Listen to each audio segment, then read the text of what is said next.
Okay, record the clock. Recording in progress. I'm going to pin my video. Spotlight for everyone. Okay. Are you guys all seeing my video as the main thing here? I know you just muted yourselves, but if one person could maybe unmute and let me know that this is working, I'm going to turn off the.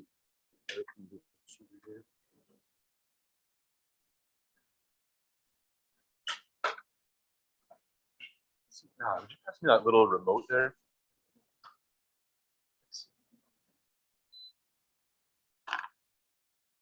Okay. Let me figure out how to turn my camera around. Okay, I'm just going to pick somebody.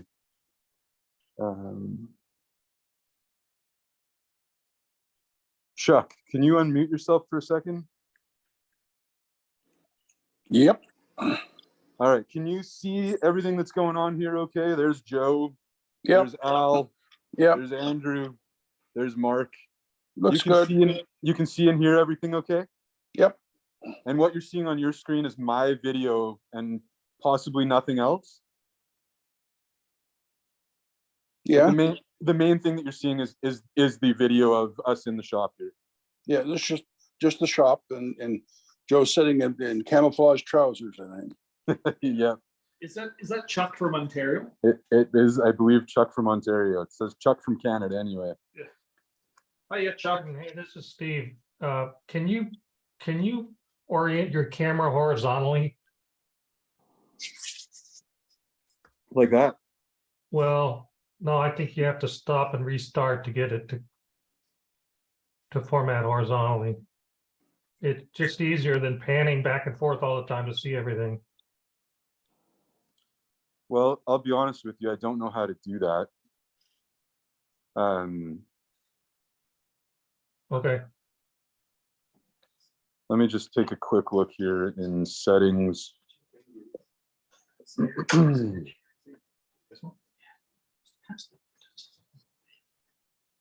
Yeah, no, I'm sorry. I feel like that's gonna take me too much time to figure out how to do.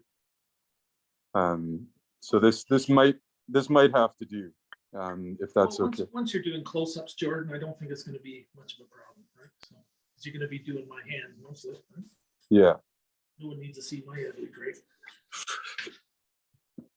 Also, is there any chance you have a tripod? Well, we're going to be kind of going in close for some stuff and coming back out for other things. But maybe It's just really shaky. Ah, right. Yeah. Can you What if we just get a clamp or something? We can just. What's that little fella there behind you? See that? We had that. He might work somehow.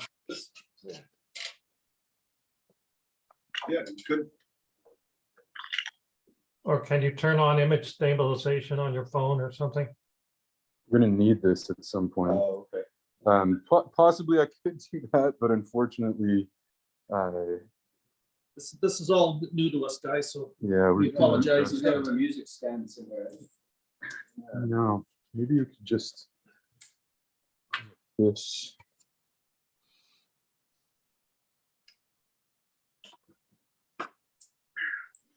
Wonder if maybe I can just set something up that I can rest my hands on. You got that mic? I have an idea. Can you hold it for a second?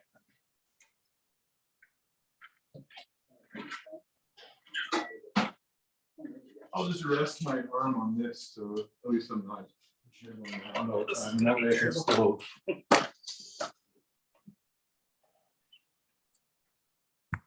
Sorry to complain so much. I know it's the content that matters. I just don't want to miss the content. No, I totally get you, and it makes sense to get it as clear as we can for you guys. Is that working better? Much better, thank you. Okay, I'll do my best to hold it still, but we are going to want to zoom in on some stuff. So there'll be a bit of jiggling around, but hopefully we can recap too, or if you miss something. Yeah. It's going to be recorded as well.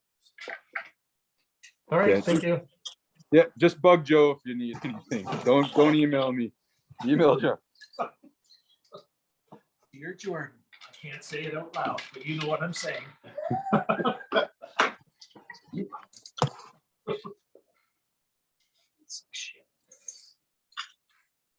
So I guess we can start now. Yeah, I think we're good to go. Yeah. All right. Actually, sorry, give me 2 seconds to make sure nobody's still waiting in the waiting room here. No, I'll I need something last time. So. Greg, I'm just gonna mute you here, I think. Oh, sorry, wasn't I? Yeah, no, it's all right. Yeah, muted. We can hear you breathing. Stop it. Steve Pribble seems to not have video going, but I think that's okay. Steve, send me a message if you're having some kind of issue there, and we'll do our best. But Let's get. I think otherwise we're No, ready to ask. I'm just at a computer that doesn't have a camera, so I'm Okay, fine. I got perfect. you. Sounds good.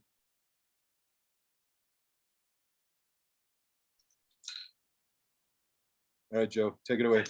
All right.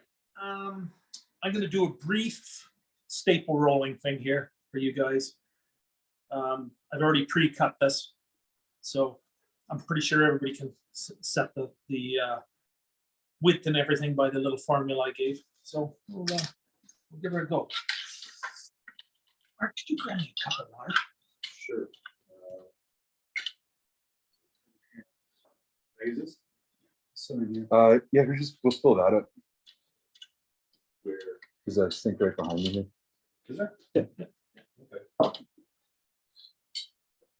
Sink's over here. Oh, over there. Yeah. You.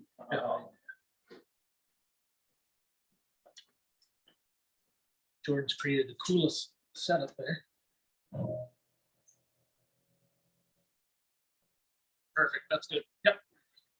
Just need to dunk this annealed metal. So when I roll copper, I anneal the metal first. Makes it much softer. Otherwise,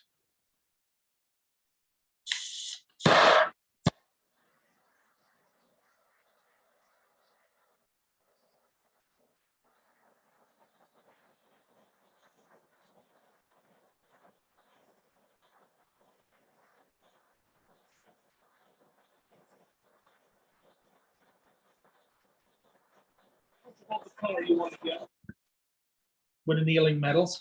So, we'll quench it. Do not pick that up with your bare hands. All right.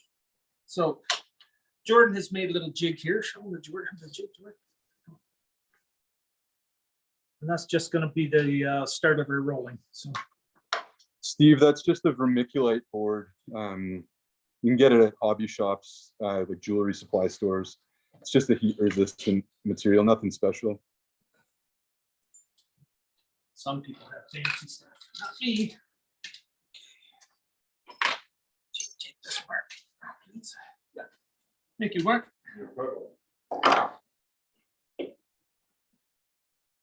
So unfortunately, I'm using metal a little bit thicker than what I normally use. So bear with me. I don't know how well it's going to work.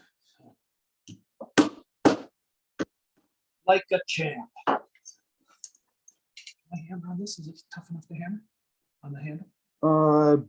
Best not. I might Okay. delaminate that. What? I can use a chisel or this.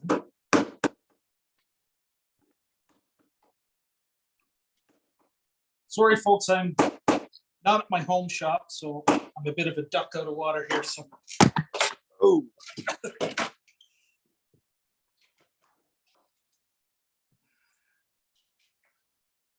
I'm just gonna roll it over the top of it.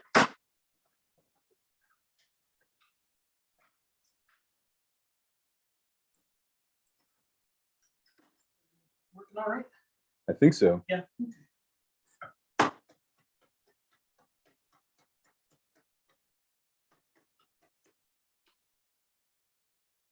the idea is to get that seam fairly tight.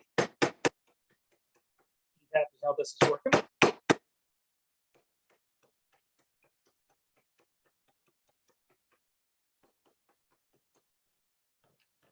So now you can either roll it between files. A pair of old files is what I normally do at home, but Jordan's got this diamond, what do you call that, Jordan? It's like just a diamond sharpening stone. Yeah, so we got that. I thought that would work pretty good.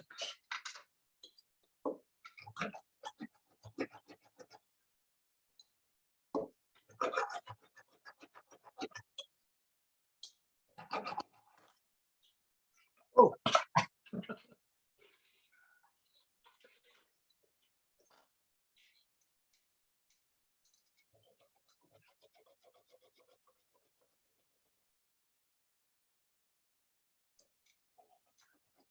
Probably be better if I had a little coarser file, but this is what we had, so.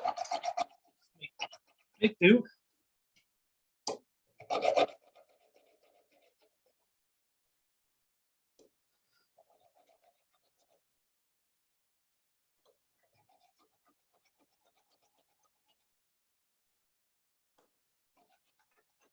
Tired. Yeah, I can see the tire there. So at this point, you can see, yeah, for the close-up, I'll just come. See how I've tried to close the gap. It's not perfectly closed. Hang on, let me see. Make sure to focus. There we go. That's good. You got a good view of it. Yeah, show these guys too. Okay, oh, yeah, you pass that around real quick here. Yeah, it's not too important. Some guys soldered that gap. I was gonna ask. You can, but it's because you're wrapping the reed, it's going to be sealed anyways, right? So. When it's a mute point. You quite like that. Thing. So next we form the eye. I'm going to get my good friend Mark to boom up that torch. You just got to hold the trigger. Well, I'm kneeling at the end so I can make the taper and form the eye. You're just kneeling the eye end of the shape? Yeah, yeah, exactly.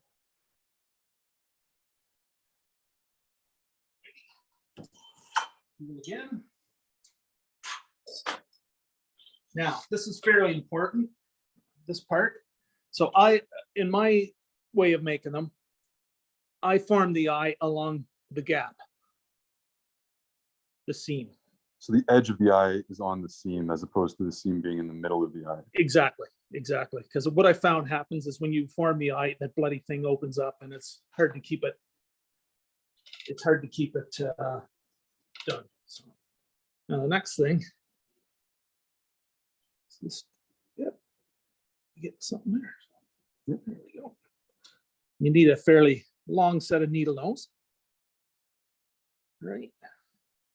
So you can see the eyes already starting to form just because of that seam. You got that? I think so, yeah. Okay, pass it around.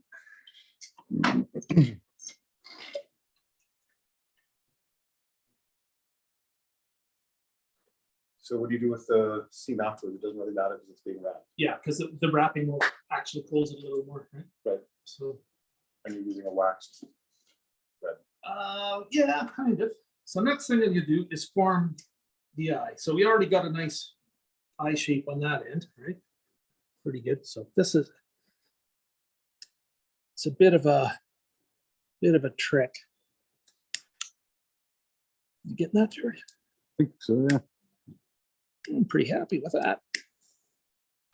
To rolling edges. We'll pass it around, then you'll see what I'm up to. Now, some guys would leave that kind of a roundy shape, but I like to have the same shape as the aperture on the reed, because I just feel that it follows the lines a little easier. Yeah. Okay, pass that around. See how I'm shaping that? Oh, okay. Literally making it now. Yeah. That was on the info sheet you sent around, Yes, right? So yeah. guys can see the diagram of what you're going for the eye shape. Yeah. But it's basically just a sharp-edged eye, like a literal eye shape. Yeah.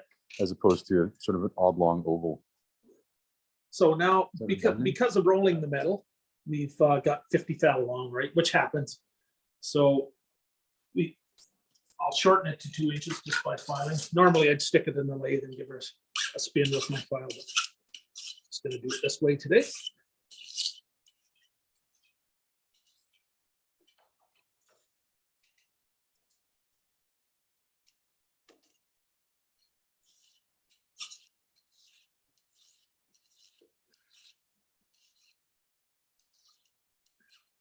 all this stuff kind of takes a bit of trial and error, and you just keep trying it. So takes a while to get the knack.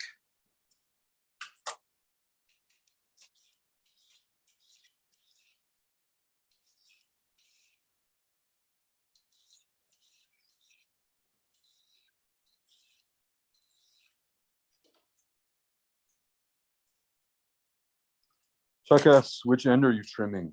I'm trimming the chanter end, so what part that goes in the chanter. The non-I end. Yes. Yeah. Sometimes you need to trim the other end, but this one's pretty good. You just clean it up and flatten it if it's Yeah. gone jagged or didn't. Yeah. Now a couple thou here and there isn't going to matter, right? So there's about 2 inches. Yeah. Okay. Yeah.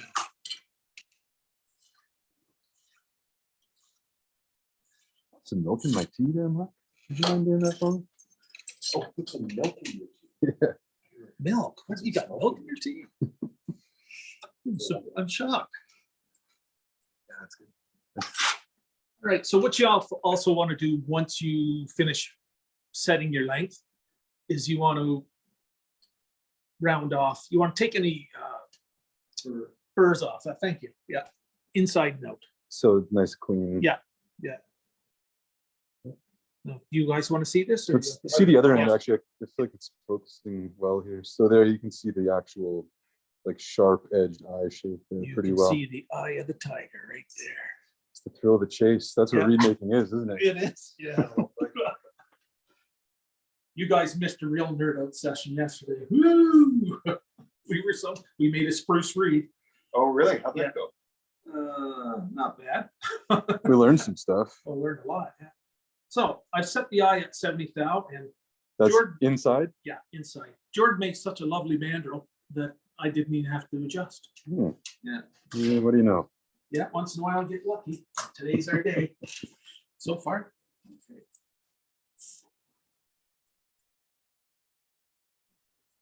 This guy could use a bit of it. He's a bit tight in the mandrel, so I'm just going to give him a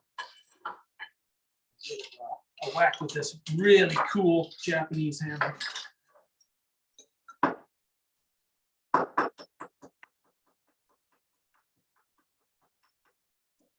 You guys know Jordan has the coolest tools on the planet. Yeah, hand over to the cool tools. Yeah. Chisel rack 1, chisel rack 2. Carpet is not cool. So, Outsmarted by a carpet, eh, Jim? yeah, doesn't take much really. Okay, here's our staple done. He's ready to be inserted into the reed. All right. Want to really panoramic. Beautiful. Tell me, guys, if I'm wasting your time by being a weirdo. Okay, now I've taken a huck out of this because I really wanted to pick a piece of cane that I thought was going to make a decent reed. And you'll find the cane is never perfectly round, so you want to pick a spot that is going to work good for you. So, Where do you get your cane from? I usually get it from the Spanish guy. What's his Madura? Yeah. But apparently I haven't run into this personally, but apparently the cane's got really, really hard. So I try to choose a cane that's, I'd say, a medium hardness. So the way I tell is I give it a push with my fingernail, right? You can, if you can get a little mark on there. Get it to focus right there, but it's a visible dent. Yeah. Um, So anything really hard. yeah, it's not. I don't think it's going to focus right on that Okay, end. that's too bad. Try that, Mark. Just run your thumbnail on the south bit. You'll see. Can you buy this in Canada? Or? You have to have it sent over. Yeah. From Spain? Yeah, or you can. Oh, it's the California. Yeah. I've never tried it. Yeah, it's okay. I've had some luck with it, but I tend to like a more. What term would I use? I find the California stuff a bit dry and crumbly. Okay. Denser? No, I wouldn't say denser. Yeah, Just very dry. But this is.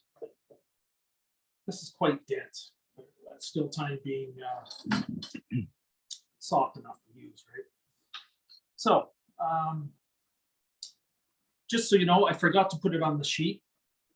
An inch outside diameter and larger for concert reeds. And 7/8 to an inch for flat reeds. Is that hopefully that? Did I send you guys those? No, I didn't get it. Oh, I'll make sure we get them before we go. Alrighty, so I'm gonna cut myself a slip here. I like this end, so let's mark it out. How wide? 1.50 to start. So about, or not 1.50, sorry, 5.62. Half inch plus a 16th, Yeah, 9/16. 9.62 is that 0.9, 5.62. Yeah. Nice.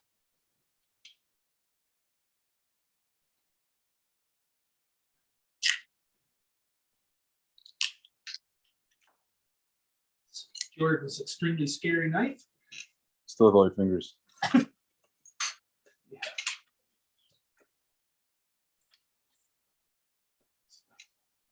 All right, so now I'm going to mark it out to where'd that ruler go. Is there a ruler handy? There it is. Beauty. Oh, My I pencil stole case. your pencil earlier, actually. There's a bin of them over there, Mike. In the old tobacco tin. Jordan, how am I supposed to do this accurately if you keep stealing the stuff? Sorry. We've been heckling each other all week. So.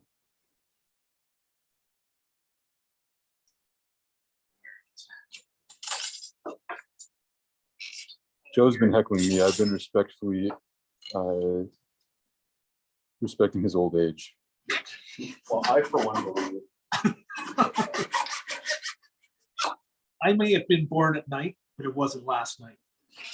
All right.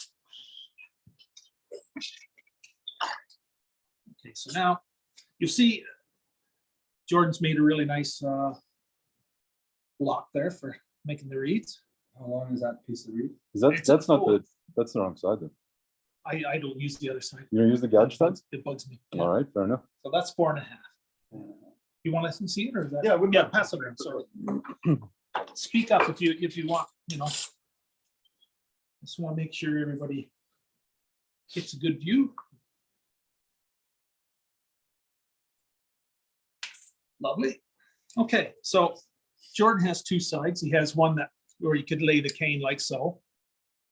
And what's this one for, the flat one? That was for spruce slips that were square. Oh yeah, spruce. Hmm. You don't live in what?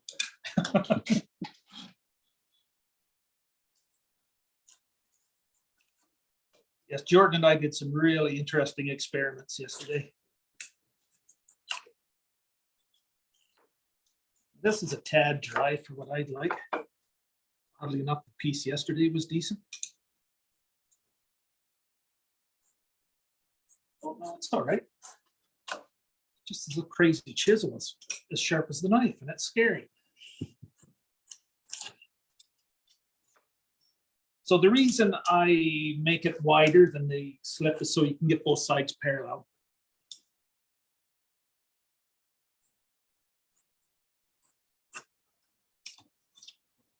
Yeah, using somebody else's tools is like playing somebody else's set of pipes. It's just weird.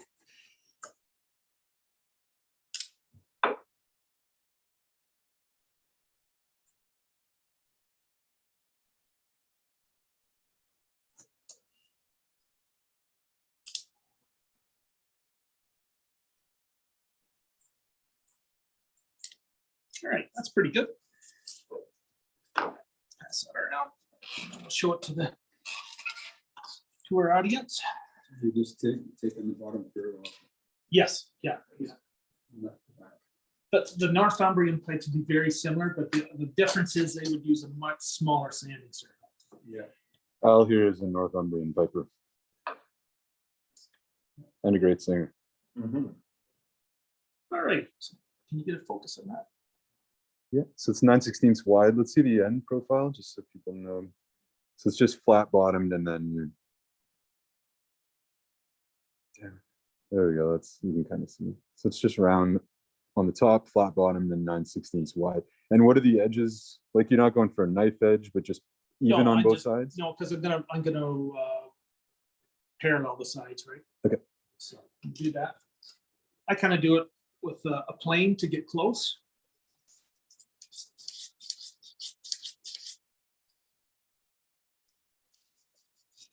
So it's- I'm shooting for 1/2 inch even.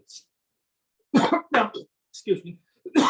If you go a couple foul here and there, don't worry about it, right? It's not, we're working with the natural material. A few thou though, you gotta start wearing. Pardon me? A few thou and you gotta start wearing.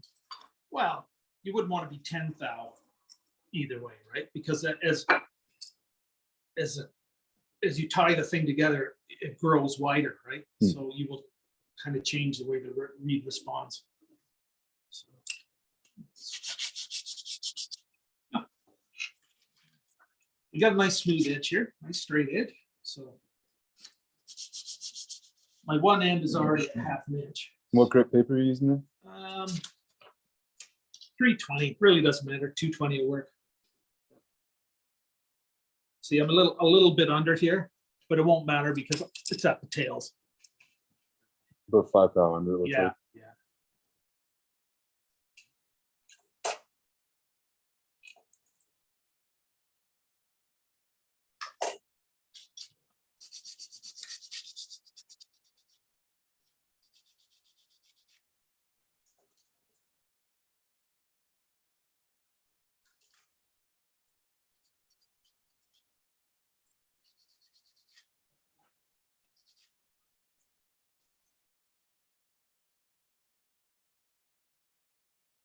We're within.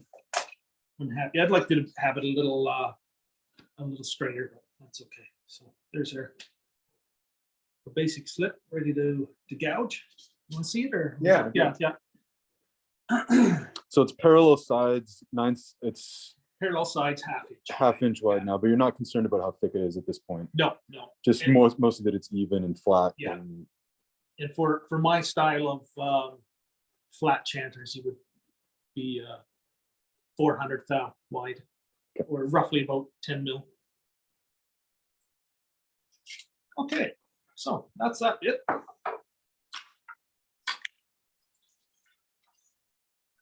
wanna give us a shot for a bit. Yeah. I found it's easiest if you just rest both hands like that. And I'm thinking, try not to block the microphone at the bottom. Oh, yeah, good idea.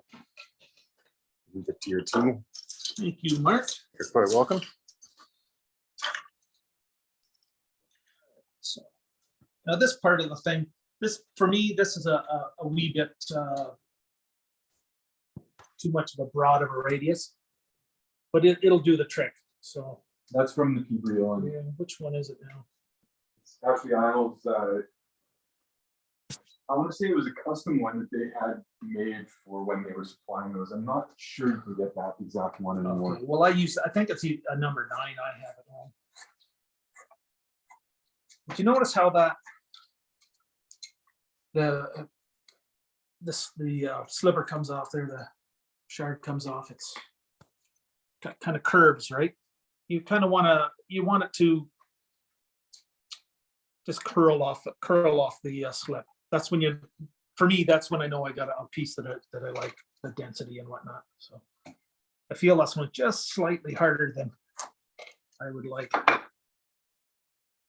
Well, that's good enough to get us started there. So see the end view there, Mark? That looks pretty good to me. Yeah, you can see it. Yeah. Okay. And you'll see the rails are fairly Yep. thick yet. I'm going to pass this over to Al.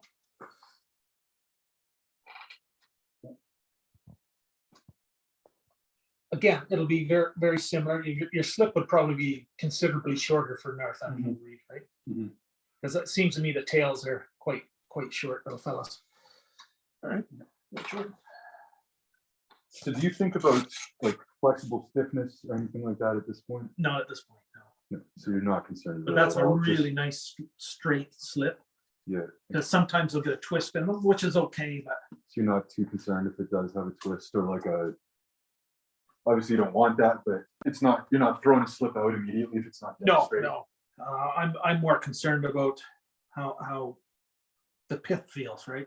That it's got the right density and right resistance to it. Yeah. Okay. So to rough sand the slip, I'm using an 80 grit or 100.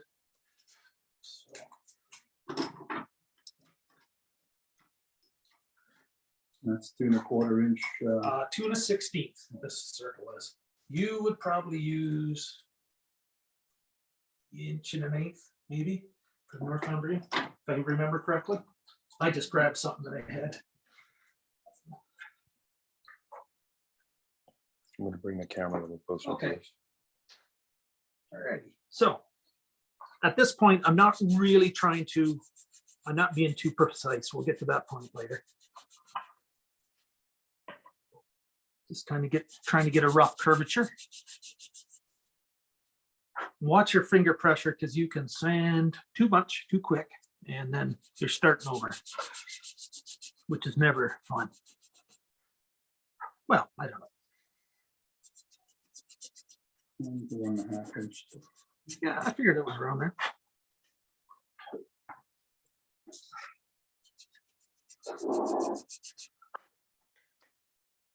So I guess I'm trying to get my side rails within a dull roar of each other, so they're kind of reasonably the same thickness. Now that's pretty coarse, and it takes a lot of material quickly. So you kind of look on the face of your reed, and you want to make sure you have an even sand. That makes sense to you? It does to me. Yeah, Jordan? Yeah. So I'll pass it along to the guys here.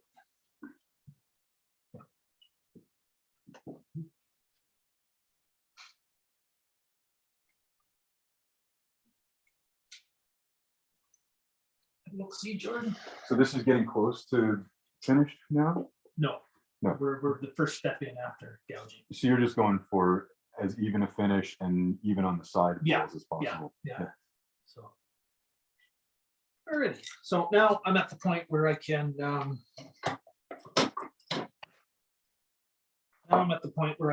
cut the reed and make the tails. You've got all the information on the distances on your instruction sheet. And there will be a test at the end.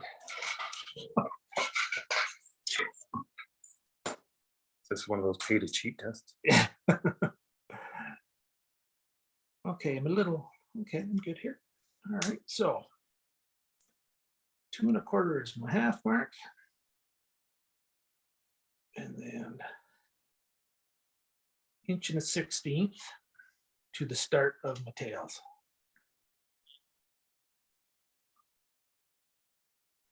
You might want to get a Yeah, in there and have a just good gonna look say. there.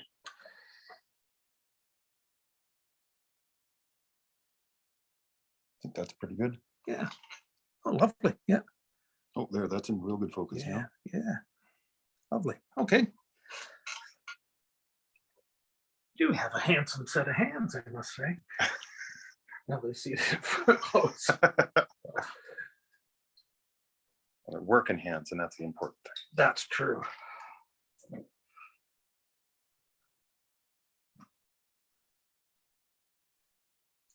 I'm never going to be a glove model, that's for certain.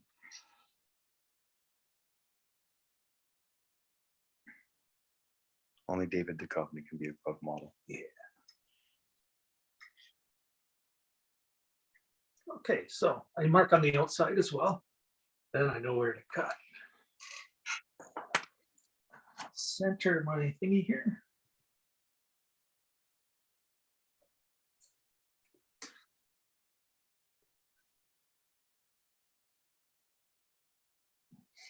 Jordan. Looks like it's in the center to me.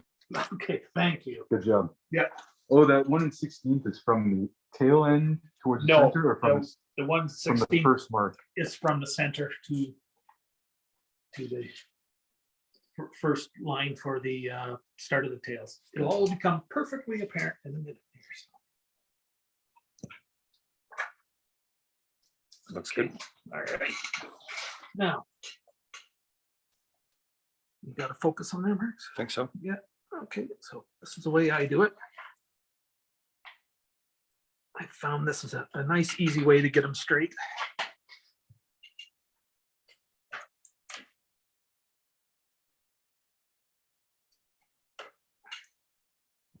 I'm just gonna come a little closer for that next one. Okay. All right. That's fine. You tell me when you're ready. Yeah, looks good to me. Okay.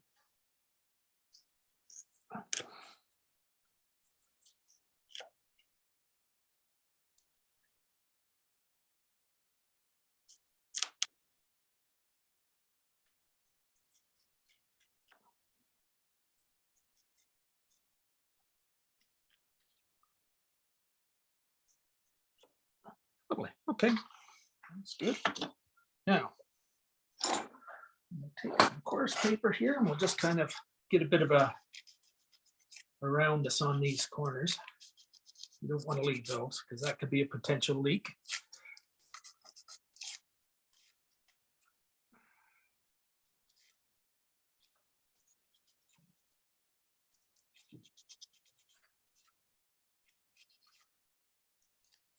All right. So those corners have been rounded off. Yes, yeah. Just in case of a leak, you know what I mean? So some guys use a template, whatever works for you. This was not a hard and fast rule. Just do it so whatever's comfortable for you. Everybody has their own way of doing things. This is just mine. So I think, yeah, want to see this? Yeah. Now your tails would be considerably shorter. Shorter than that. Yeah.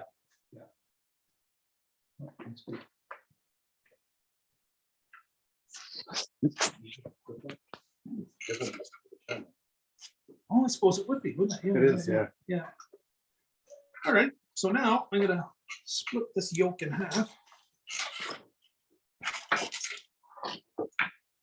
Now, this is probably where I differ quite a bit from other reed makers. They would finish it off all together, but I just found I have a little more control by doing half a slip at a time.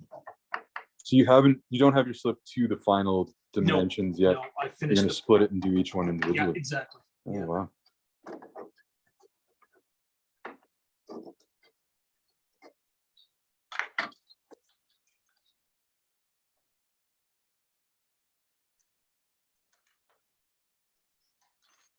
Okay, so at this point, I try and square up the ends. And I'm using 180 here. Actually, I'll use a 360. Because you got to be careful at this point that you don't, this area is really susceptible to splitting, right? And then you're starting over. Yeah. And I don't know, but due to the fact that good cane isn't always easy to get, you don't want to waste too much.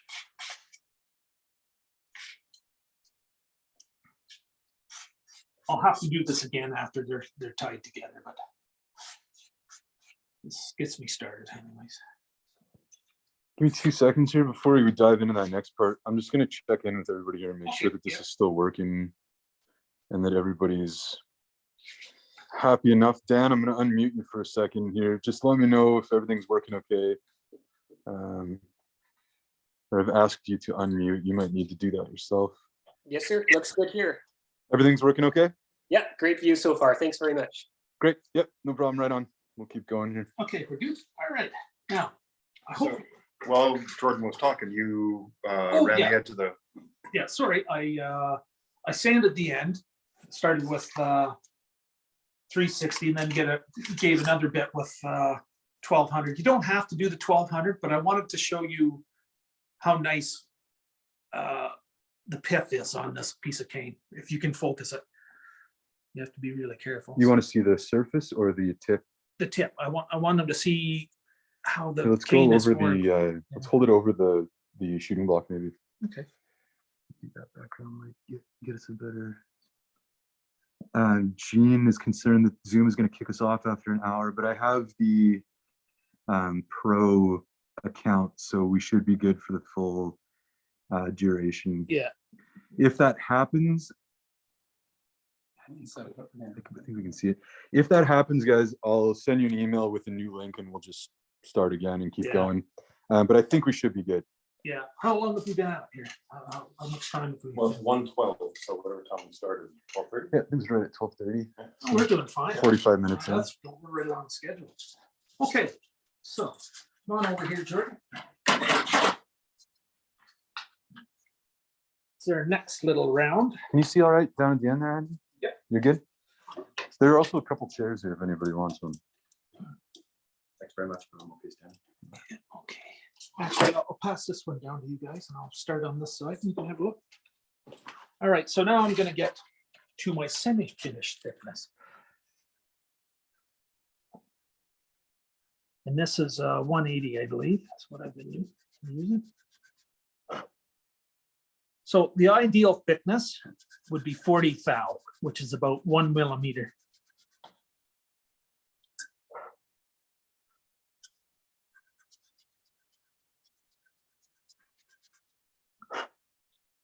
Did McConnell join us? I don't see him on here, no. That's it. He is not on my Christmas list now.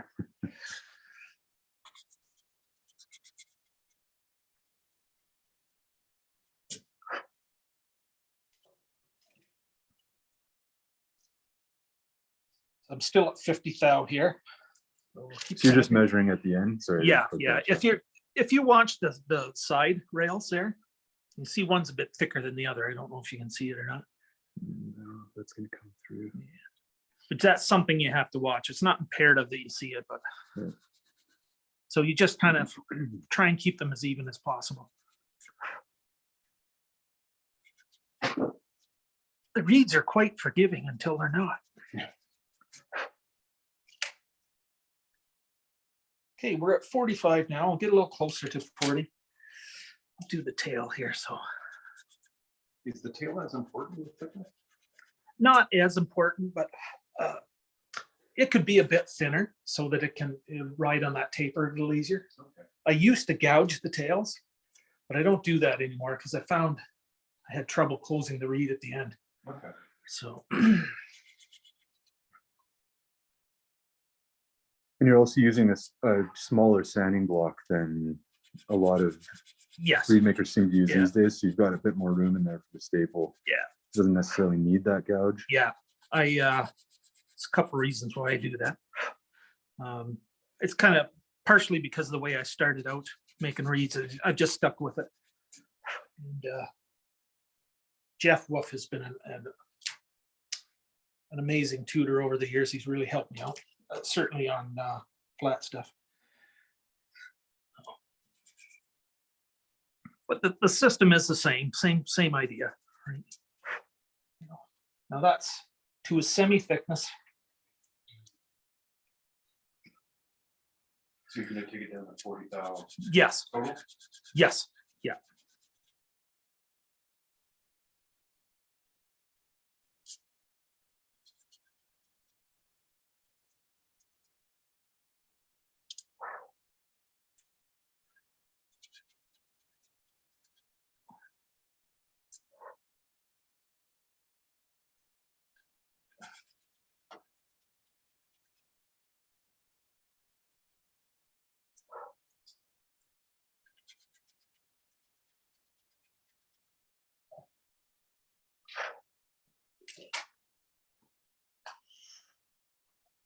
It's a little bit thicker. I could have probably stuck with the heavier paper, but we'll stay where we are here.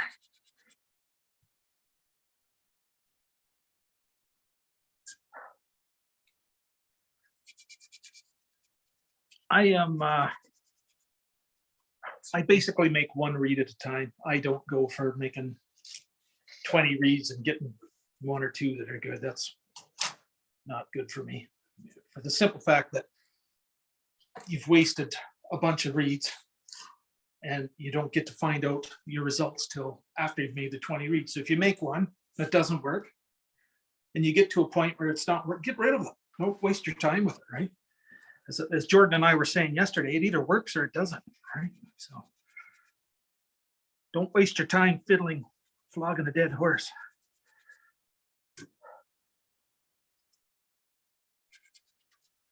Like, I don't even know if this one's gonna work, but we'll see.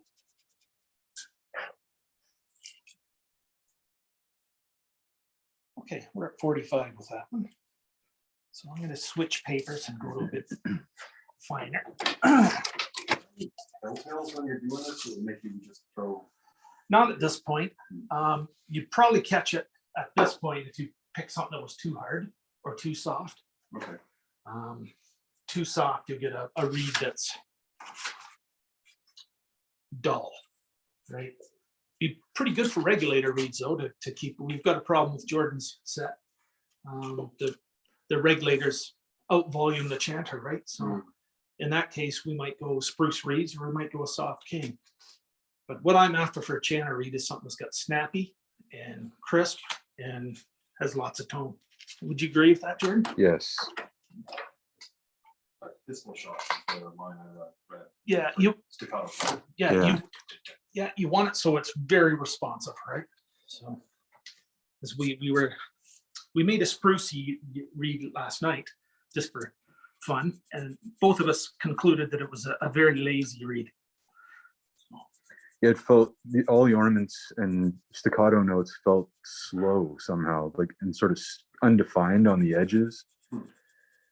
Yeah, it's sort of wobbling its way up to the part, not snapping to the next step. Exactly. Yeah. Yeah. When you put if you do a side by side with the cane reed, you could really feel the difference.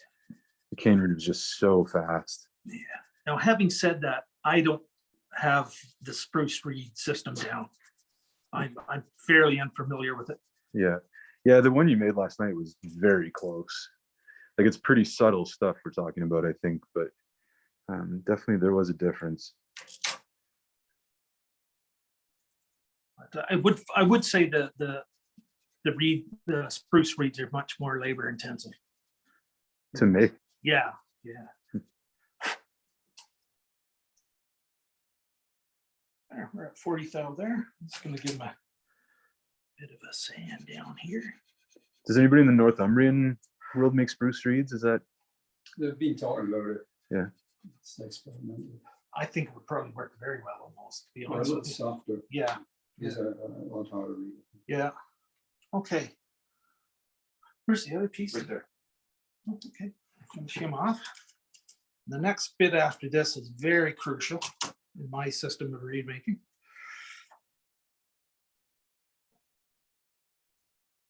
There's been lots of experiments with drone reeds, Yeah. you know, the single beating reeds, Mhm. all sorts of stuff. Yeah. So again, we're shooting for 40 thou. I got 380 sandpaper, which is real overkill for this. You could get away with 220 is fine. Oh, really? Yeah, you don't have to have a super. In fact, I prefer a bit of a rough edge because then it can kind of the reed can seed into each other. Always burnishes that so it seals up nice, right? Okay. It doesn't leave gouging lines. Yeah, it does. It doesn't care. Doesn't care. No. Maybe we'll have a look at the edges of the slips before we. Yeah. You'll probably address that. But. Yeah, I will. Yeah. Okay.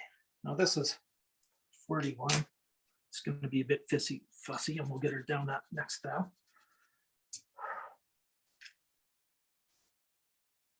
Yeah, that's pretty good. I'm happy enough with that. It's a bit over 40 thou, but how much time do you spend, right? So, all right. There's the edges. So is it knife edge? I can't quite No, see. no, it's not knife edge.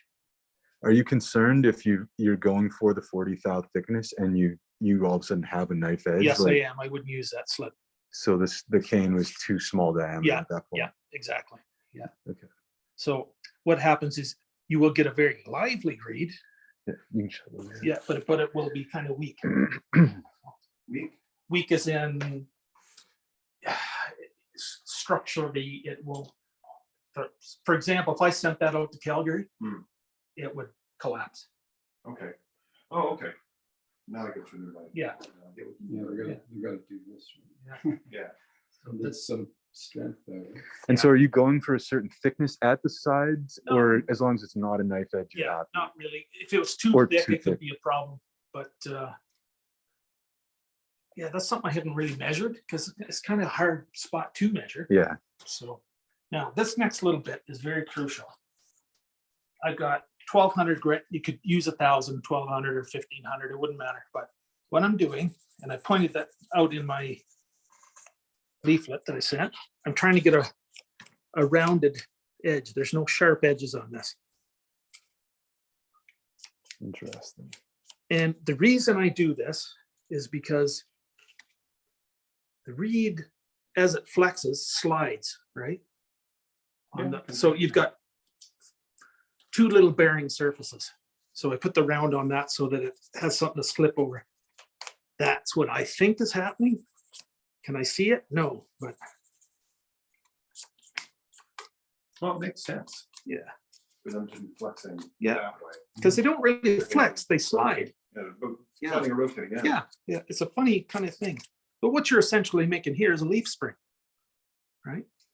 Good way of thinking. Two leaf springs opposed to each other. Oh, look at that, Mhm. guy.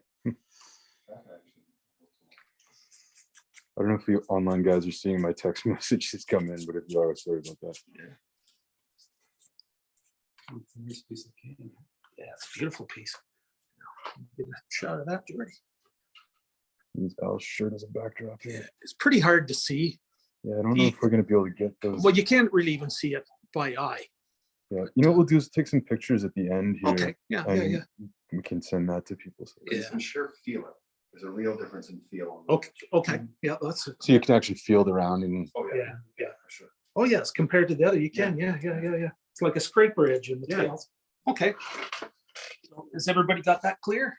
I think so. Nobody's sending any comments or questions here, so. Yeah, feel free, guys, if you have anything you want to clarify or ask. It seems to be working pretty well that I can see these messages, so. Just write them down and we'll know, or even message, right? So, Yeah, just send them in a chat. all right. Yeah, there should be stuff. So next thing, I'm gonna take the bark off the outside here for the tails. Okay. And the reason you do that is the bark is quite crisp and it doesn't really like to bend.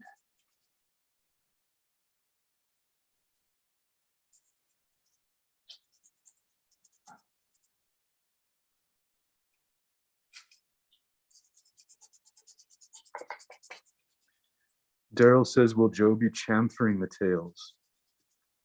I generally don't, Daryl. They're pretty thin now. I've went a little thinner than I normally go. You can, if you like, if that brings you joy, chamfer away. So you've just scraped off most of the bark. Yeah. Daryl says, okay, sounds good.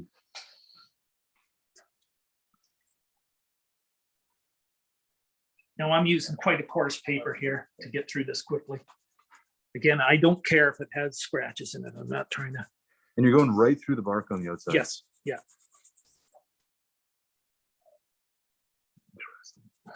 Okay. You guys want to see one? Yeah, we've been looking at Yeah, the. okay. That's it, I'm not. Just grab some paper towels right behind you there. Yeah, oh, yeah.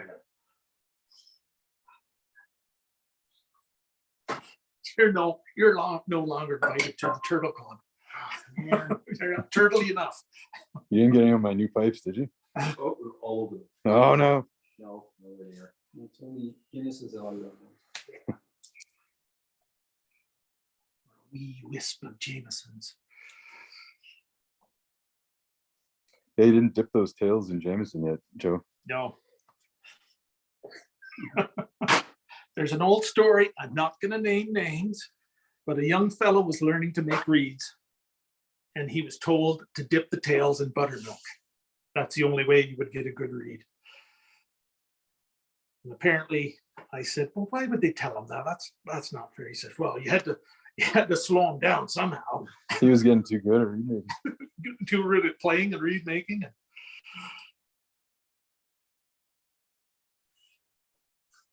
Okay, I'm actually fairly surprised with this, but they're pretty square. Normally they're side goggled. Did you tie that off or you just have it waxed and you It's just waxed, just glue it all together. I think that's good. People Yeah. can see that. Okay. Have a look at that. How long does it sit? Or do you, Well, there's no sitting. okay, Just that's what I get was her. wondering. Again, she either works or she doesn't. I just read some people will let them rest for several days. Yeah, Not sure. I get to rest, but it doesn't.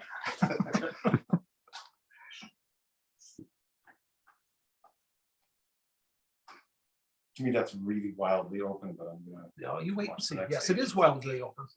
It's Um, just the beginning. Yeah, Yeah, so the reason I do this, Jordan and I were discussing the other day, I like to have a sound chamber above the staple, right? So you basically got a little opening in there. And what I found, if you have them too narrow, you just get you get right to the thing and then it goes like that. So some guys will gouge something in there to have that, but So you mean a tone chamber? yeah, tone chamber. I found it made my reeds weak, so I stopped doing it. So yeah, I don't do that in that. So our next little step is dip the tails in water, but we don't have any water anymore. Mark spilled it. well, I had to do something.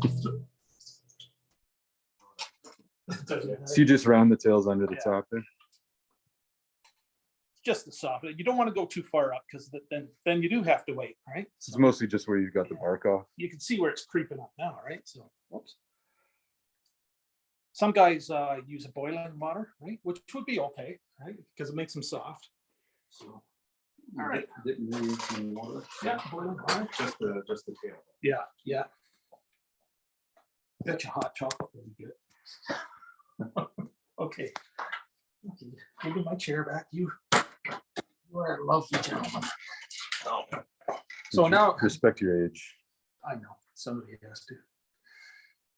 All right, now, this is a fairly stiff reed. Let's see what we got for length.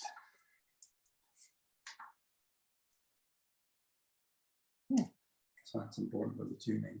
Yeah. It is very much so, yeah.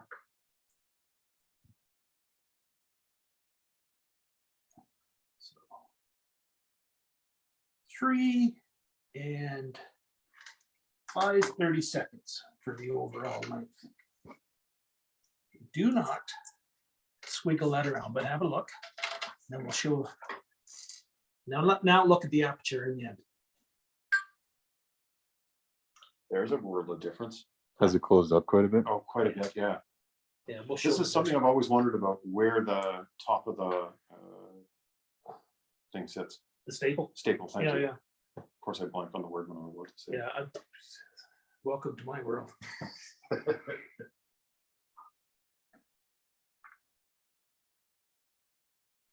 Yeah, it's quite a long staple. Oh, it is. Yeah, you'd have a short little fella. Yeah, yeah. Yeah. Just tiny little one. yeah. Show them the difference between the Northumbrian, just for shits and giggle. Yeah. That's a And the length. tiny little reed. We're basically making a canoe paddle here. So, oddly enough, the Northumbrian reed is shaped the way I shape my reed. You know how it's got the shovel shape? Oh, really? Yeah, they're the same way. I just noticed. Okay. So you want to make sure this is straight. Oh, we meant to show the Oh, yeah. aperture, didn't we, right? Yeah, you can see it's closed Markedly. 30% probably. Yeah. So I'm kind of building in. Or just hold it up. I'll just Yeah. scan the whole thing so people can see. So I'm kind of building a framework, right? By those thicker side rails, right? So that's kind of a frame to hold the whole apparatus open, right? That makes sense. that's as good as we're gonna get it. Okay. Now my next little bit here. Now for my next trick. Yes. And back. Okay. Now I know some people will disagree with me on this, but I like to pre-seal before I wrap. This is just something I started doing over the last few months. Now, as you're doing this, right here, you can put a fair bit of tension on before the tails start to get wide. Oh, right at the very point. Yeah, as soon as it starts to come away from the staple, you need to back off in the pressure. That's when it'll crack. Right? Oh, okay. Yeah, so it's a very gentle kind of thing, right? Like like I say, this cane's a little bit hard. I'm hoping it'll behave itself. So you're not putting much pressure on No. that tape right now. No, just enough to. See, it's already starting to close up a little bit. Now we'll really close it up with the wax thread. So now once that's bound on there, that head is not coming off there. In fact, I've had them and I've taken the wrapping off, and I got to cut the tape off. The Really? bloody stuff will not come off. So, like I say, some people don't like it, but you know, each to their own. What's that? It seals the air. It's good. Well, that's the idea, because we've got that split, right? Yeah. That's a good way to do it. Like I You used, have to be really tight with the Yeah. binding. yeah, So you've wrapped all the way down to the end of the staple. yeah. Just because this is a rolled staple, Yeah. on a hobby tube staple, I would not do that. Yeah. We'll pass it around again. I know we're passing it around a lot, but I really want you to get an idea of. Well, this really happening. helps. Yeah. And I've wondered about that join where the edge of the reed for a while, Yeah, just because if it's doing this, right? If the reed is moving kind of that way, yeah, what's going on here? I always thought if there were two sharp bits that'd be doing this, you'd get leaks all the time. But doesn't seem to, but yeah, if you're rolling it, then the motion is going to be less stress. It's not Yeah. going to be snapping or moving Yeah, or yeah. popping. now I would suggest that probably after playing the thing in, it would develop that anyways. Okay. Playing the reed in, because it would kind of wear away there, right? Because you watch a well-played reed, and they get quite thin after a while. Oh yeah, they wear. They actually wear out. They don't. It's funny. Well active, right? Yeah. Like you see some of the old reeds that were played in pubs and stuff, friggin' brown with smoke and whatever else is in there. I'd hate to say, but pretty crazy. They still work. Yeah. But they would get to a point where they're too bloody thin, right? And that's where that playing in becomes important, right? Because now I've got beeswax here. Usually I have my own mixture of stuff I use at home, but beeswax works good. So, or cobbler's wax, or Well, there's that black wax that I've seen offered for sale. yeah, that's cobbler's wax. The thing I don't like about it is it's messy. When it does melt, fuck, it gets everywhere, right? Yeah. Excuse my French. So I kind of made a concoction. I was telling Jordan yesterday, I think it's a third of each. I use a third of beeswax, a third of the cobbler's wax, and then a third of pine pitch. Oh, pine pitch. Yeah. It works good. That would be. And it smells lovely. Smells lovely. And really strong. That stuff lasts for a long time. Yeah. I've helped build birch bark canoes and they use that. Really? Do they? Yeah. Oh, cool. People are like that, same thing. You might want to come in close here, Jordan, if you can focus. Do the best you can, right? So Just try not to shake as much as Yeah. possible. might have stayed off the Guinness last night. That would have helped. Sort of. So at this point, you can pull pretty tight, right? Because it's basically fully supported by the staple. Yeah. Yeah, that's correct. I've seen it where there's a block with a little windy thing on, and you Yeah. stick the reed on there, and you can kind of. The thing I like about doing it this way is I can really feel how much tension I'm putting on, right? So- Yeah. So now I'm going to start to back off, right?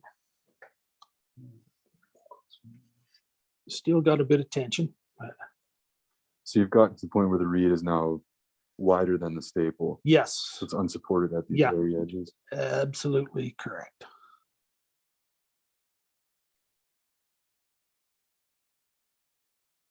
So because we have the plumber's tape underneath here, it's not imperative that you get the binding super tight. So So how do you know how far to go up? we have our Just heard a slight little crack there, but I caught it in time. Did you hear that little snap? Yeah, that's why. Soft and decaying, it easier bends, but I think we're okay. There's always super wood. Yes, there is. At that point, if it really cracked, I'd be starting over. He's starting to close up. It's a bit residual. So now we're getting so it's starting to support itself. Do you know what I mean? We're kind of, That's where the two pieces are touching. yes, yeah, we're nearly there. Okay. So this one is quite a stiff reed. Daryl asks, is the tape parallel with the end of the staple? No, just up to where you're going to run your winding. Is there a measurement for that on the info sheet? I don't think so, but see, we're at the 1 16" now, right? That's about where I'd stop. But he's still open, so I'm gonna have to give him a bit of another tug. There he goes. See, now I can put some tension on because it's supported.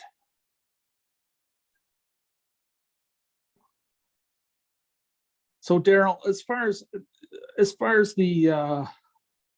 the tape goes, just go as far as you're going to go with your thread, right? Because not only are you binding the reed here, but you're starting to you're adjusting the tuning as well. This is a tuning feature. Does that make sense? So the staple goes in a certain length. Yeah. The head or the wrap ends up being at a certain. Yeah. He says, "Thank you, yes, sir." Yeah. He's got it. I always wondered about that too. Like Yeah. I feel like some of the guides sort of say, "Don't wrap past the end of the staple." Yes, some guys are pretty adamant on that.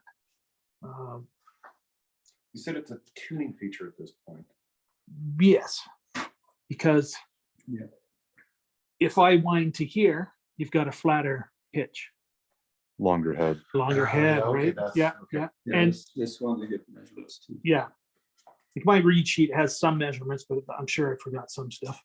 Yeah, just email Joe if you got Yeah. questions about that, or Because the- send them the right now. stable's adjustable, right, for the tuning. Yeah, You can- yeah. So now I'm not really worried about tension now. I'm just putting some winding on. We'll probably put this in Jordan's chanter. But, we got 3 that we have abilities to use, right? So.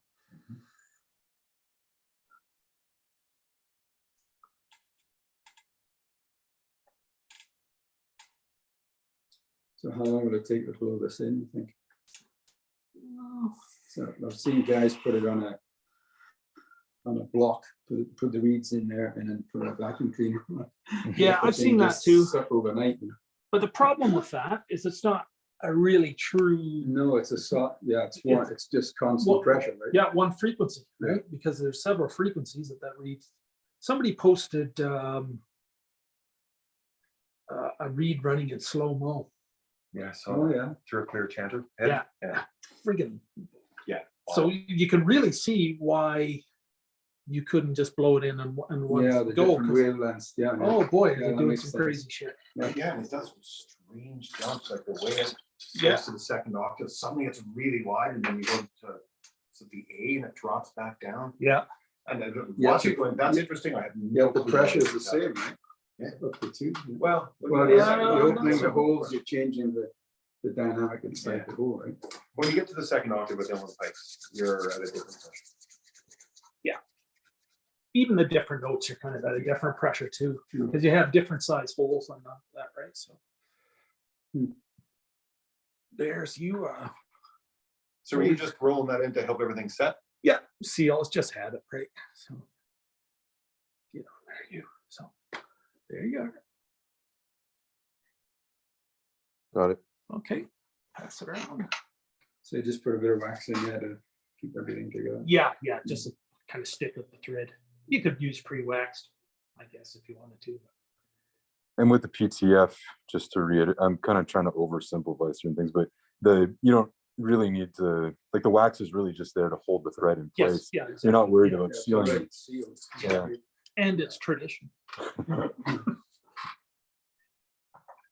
Any thoughts on like the white thread that NPU sells? I know a lot of people are using that.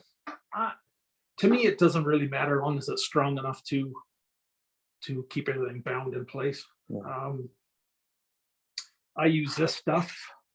I can't remember the make, but you get it at Walmart. It's just thread for making doilies. It's pretty tough. It's cotton. The thing I don't like about linen is you try and wax it, it breaks. This stuff's pretty tough. Really? Right. Yeah. So, and trying to get that linen off when you're doing repairs or something, what a pain in the hole. It's really a nuisance. You ever tried hemp? I found a whole bunch of old hemp string No, at no, never. an antique store. No, no. As long as it's thin enough, you don't want real thick stuff, right? It's pretty So, thin. yeah. So this, who knows how thick it is? But maybe 15 hour. I don't know, 30 seconds. But that's what I use, anyways, and that's what I have my people that want to learn to make reeds. That's what I suggest. Don't have to use it. Now, you're going to notice something here right straight away, and this is not worth worrying about. You'll see that the side rail has a gap. Focus on that. You see the little sliver of. No, I don't know Sometimes if you I'll put your get. hand behind it. Well, if you've made a reed, you've probably seen it. It's the Yeah. classic closed at the tip and closed at the binding, but What you're sort of- essentially getting is this. Yeah. Right. so just a slight gap in the center Yeah. of that edge there between the slips. That is not even That'll worth, probably come out when you Yeah, start shaving it. yeah. Not even worth worrying about. That's really quite narrow. I've seen them wider than that, right? Yeah. How does that resolve? Once I start to shave the thing, it closes up on it because you take some of the tension away, you see. Now this is all, Spread it out a little yeah, bit too. yeah. You see, that's went back to its original, Yeah, yeah. I once they tie it up, right?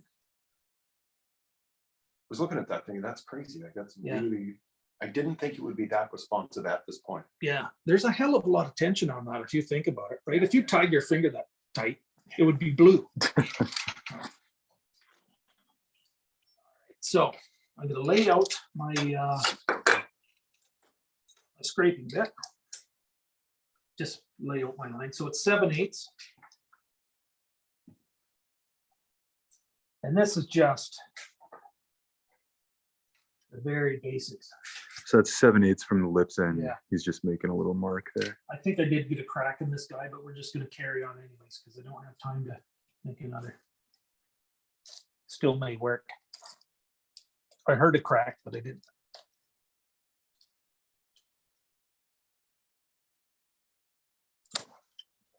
Get that, yeah. So if this is in the sheet, you'll be able to see it, Mark, so we'll just scoot along here. I'm disappointed about that crack. But it might resolve itself as I shave it. Now, this is what I do to start.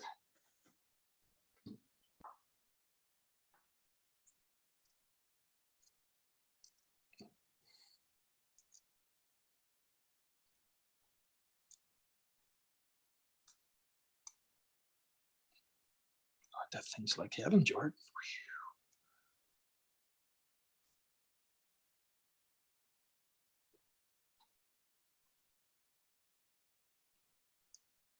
Man, that thing's sharp.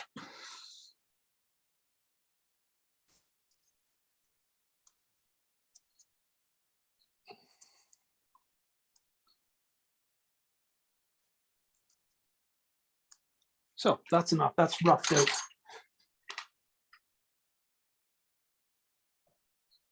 Okay.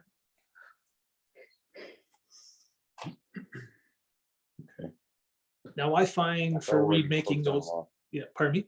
It's already closed down a lot. Yeah, yeah. You look at the sides, it should Yeah, be starting to yeah. close. It's almost disappeared. Compared to what was before. I don't know if you can get Yeah, I that. don't It's think kind it's of in focus. spread out, but- doesn't it? Yeah, It's taking that piece out of the middle. Yeah, it's kind of, it makes sense, right? Yeah, I'm surprised, like, I've heard about cracking at this point, but Yeah, that's really delicate before you. yeah, it did actually. There's a crack running up from when I tied it on, but I think we can probably super glue it because it's not in a place where it's Critical. going to be vibrating. You know what I mean? Well, it is vibrating, but it's not at the Yeah, end. yeah, I see. Yeah. So I heard it go, but I wasn't sure if it did or not. Sometimes they won't run. This one ran. Okay. Now at this point, it's still too thick to do anything but sand it, right? So this is a spot time when you need to be very delicate. Right? Did you want to glue it first or keep going? No, we'll keep going. Even if it works for half an hour, I'm happy with that. Right? Yeah. Just knowing that crack is there. I would have thrown it out, honestly.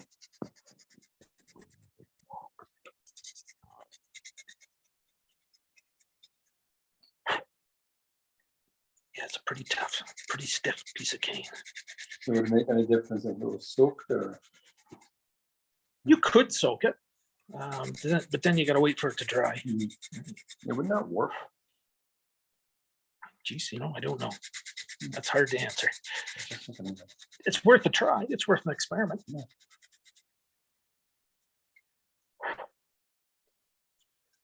I think it definitely could, but maybe once it's tied on, it wouldn't really Yeah, matter true, because right. it's going to sort of even itself out. But You can see it's starting to get soft enough. I can. Yeah. It's wider open than I would like. I would prefer if that was a bit narrower, but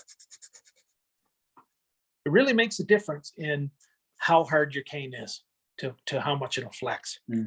So So you have a measurement on the tip of the lips when it comes to that? Is this something? not you really. measure that? Now it comes to tone. I Oh, know your guys have a. Yeah, this one's got a, tells you what it should approximately be anyway. Yeah. I don't know why that is, but. Well, see, you can kind of, because it's a single octave instrument, right? You can kind of, Yeah. but that here makes- I have to try and balance two octaves, right? Yeah, that's Because probably. if I leave the lips too thick, right. then it's a bugger to get in the second Yeah, I octave. never thought of that. And too thin, and I have a weak back D. So How much do you think scraping affects the tuning of the octaves? a fair bit. Makes a big difference on Yeah. the thunder. So when I talk about the low crow, which is G on these, we talked about earlier before we started the video, that's what helps with your octave. Say if my low crow is at F or F sharp, it'll be really tough to get the second octave because it's not sharp enough and it can't really get, Okay. Yeah, I it's would say it can't get the frequency it needs. not able to do that second. Yeah, These guys are talking about 75 at the tips, so that's pretty thin. yeah. Like you say, if they've got double octave, that's gonna make a difference. Yeah. Never thought of that. Are you rolling the reed slightly as you're doing that? Yes, Okay. because it's also another little important piece. Now, I've went as far as I want to go with the thick stuff, but I don't know if you guys can see it, but can you focus on that? Yeah, I think it's.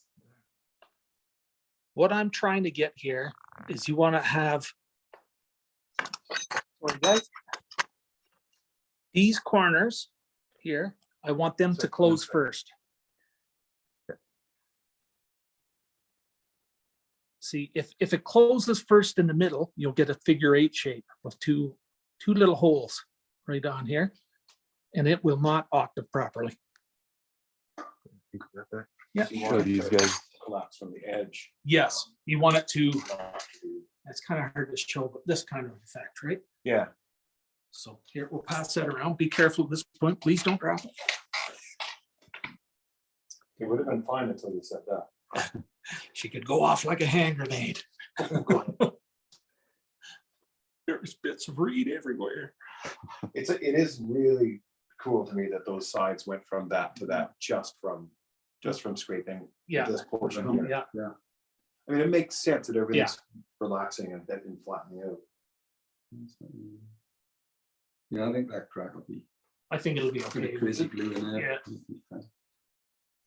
Now, there's a bit of an air leak. Now it's gone. So that isn't closed yet. What you can do if you're concerned, I use this Baby Bell wax. The lovely thing is you get to eat the cheese.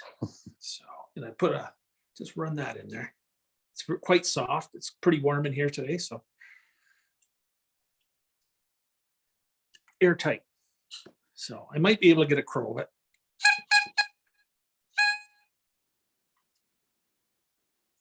So at this stage, I want to put a bridle on it. And this is when you need to be fairly delicate. Let's have a quick look at the straight. Okay. It's kind of hard to see, Jordan, but it's really basic, right? Yeah. And I've So it's used, mostly straight yeah. sides. And if you look here, it's kind of, you see how were we talking yesterday? It was just straight. It's not the shovel shape. Yeah. He's talking about the side profile Yeah. of the reed there. I think you can see it pretty clearly there. Sort of a straight taper down Yeah. from the wrap to the tips. Let's see if I can get the lips to see where they're kind of at. Oh, there we go. There we go. We're both So they shaking. look like maybe 20 thou or so each. Yeah, about that. So that's way, way too thick, right? I'll probably go down by half of that. But at this point, this has been annealed copper, okay? It's a little thicker than I use. This is 24 thou thick. I normally use 20. I know 24 thou, but it doesn't make it on how stuff bends, how it forms, how it holds. So I make mine about 1/8 of an inch wide.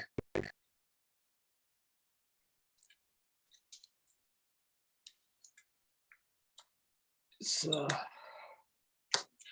this is both a tuning feature and a sealer at the same time. Controls the shape of the lips, right? It does, yes, yeah. A little roll on this.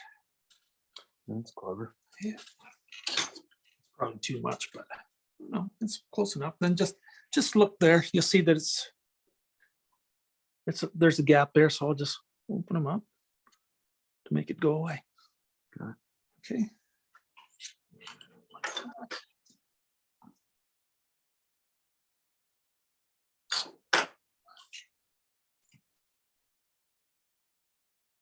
See that? Yeah, okay. Now I mark it.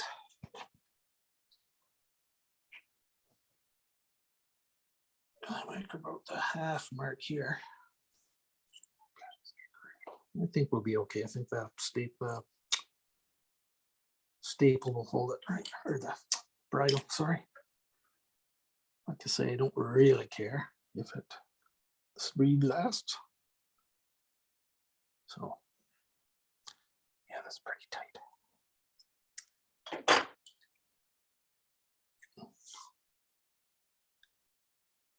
So what you want to do is trying to get them centered up. Sometimes it's harder than you would think. So see how it's with the center line there? Can you guys see that? Yeah. So you want to make them both the same. So I think he needs a little trim.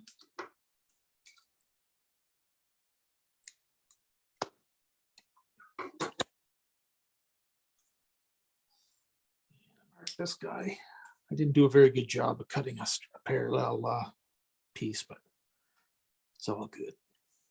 Okay, see how that's done? You got one side form now marked for the bend for the second side. Yep. You're sending that around, Mark. We're doing pretty good for time, I think, because we're nearing the end. This is one of the parts that's been kind of a mystery. It seemed pretty obvious when I was watching. When I was looking at the ones that didn't make it past my stupidity. Yeah. And taking them apart just to see how it was going, but I could not for the life of me get them to work properly because they have a nailed copper. Yeah. That makes a big difference. This is too thick, this copper. I would have preferred 20, but we have 18 here, but it's too thin. The problem with the wire, when you twist that, if you twist it too much, it snaps Yeah. Yeah, I don't care for Wire wire. that digs into the side. and it digs into the sides. Some guys love the wire bridle, but for Well, me, you have to use a double wire to take the pressure off. I'm just centering these up. That's pretty good. Yeah. I could have made a more parallel piece. I know it's a little wonky on one side. Just hold it up a little bit closer. It's the Joe's eye view. Yep. Yeah. That's good. Joe can't see it, it's too close.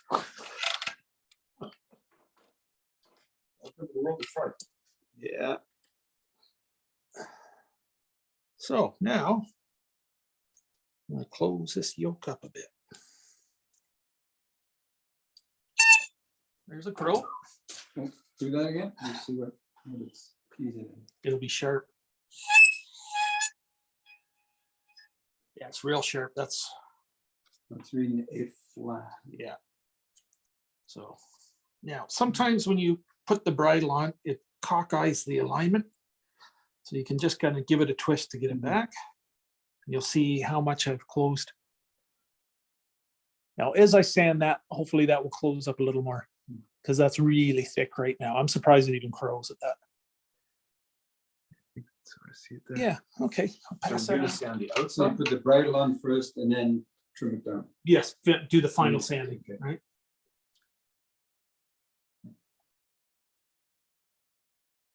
Now for today, we're gonna kind of get it so it's a player, right?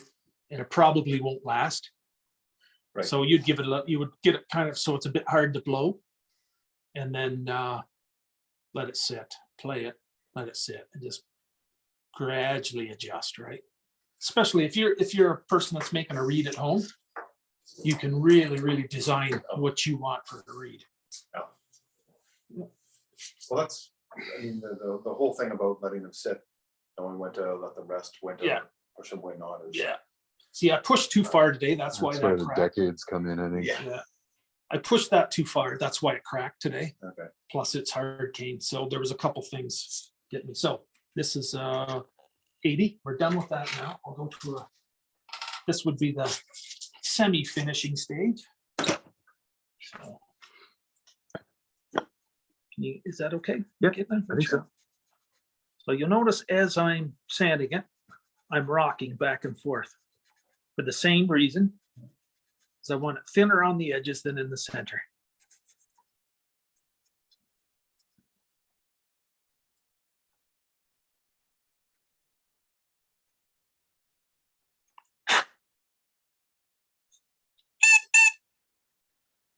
Continue to do that. Now, Jordan laughed at me yesterday. I said, I get it set up, and if it's a reed that hurts my ear at this stage, I know it's going to be a good one. Really?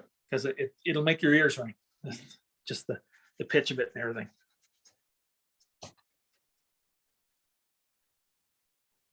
Purposeful self-injury. Just little guidelines, right? So, not going to sit here and do it all day, but I've had my ears ringing after setting up a set of pipes in a Really? concert. Oh yeah.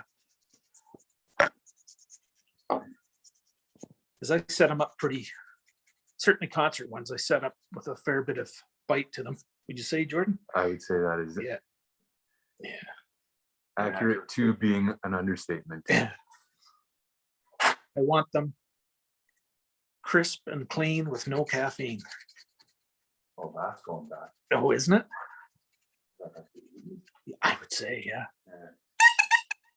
See that? Just that little bit. Now it claps shut.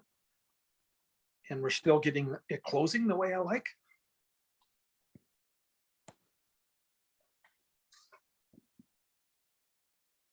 Can you see it, Jordan? Yeah. Yeah, okay.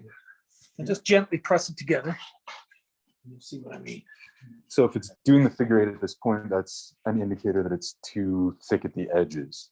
Yes, So it's or getting too too- thin in the end, or too thin in the middle. Right. So at that point, if it was doing the figure eight, you would take some off the edges, right? Edges first, Yeah, and then just pack some more into the middle if there was a bump. yeah, yeah. That's Well, that's okay. essentially what you're doing, right? Start super gluing dust back on it. We kind of did that yesterday on a read, and it made a difference. Seriously? So we showed them, Jordan, this is our spruce exercise. And Jordan said, well, why don't we try putting a little channel up this year? Well, it couldn't hurt, right? And because I said we wanted to try sanding it thinner to get it more responsive. It didn't work. Well, it worked, but we lost the C sharp and D. Yeah, The back D went away. Yeah. Too soft. So then? we Yeah, added yeah. that spine with like medium viscosity super glue, and both those notes came right Yeah. back. Really? That's Yeah. interesting. So, Can I see that? yeah, look. Cut the edge, cut the- At this point, I'd usually have a magnifying glass, but that's all right. So now you're doing side to side sanding? Yeah, I just want to make sure it's even.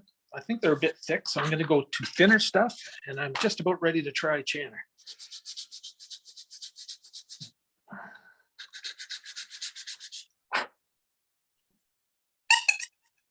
Can you give Sir Low Crow there?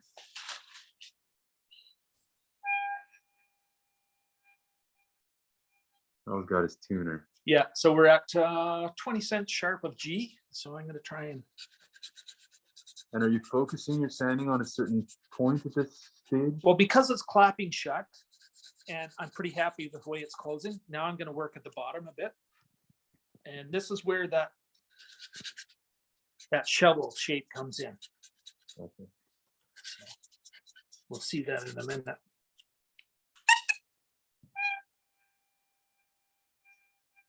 See how accurate I can get with it, you know? You can clearly hear it's went down. Yeah. Right? Stand close to G. Yeah.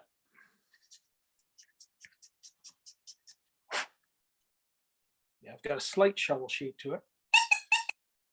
Now I'll probably close that guy up a little bit, but let's do the side view of it so we can see that.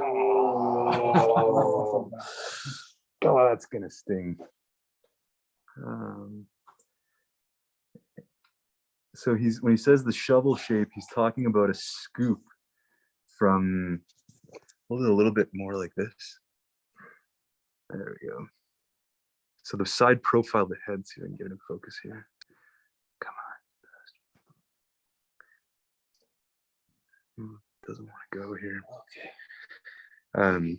But he's talking about the profile from here down to the tip is not a straight line, but it actually curves in a little bit towards it's a scoop shape from the bridle all the way up to the I don't know lips. how to describe the shape. The only thing I can kind of think of is a shovel shape, but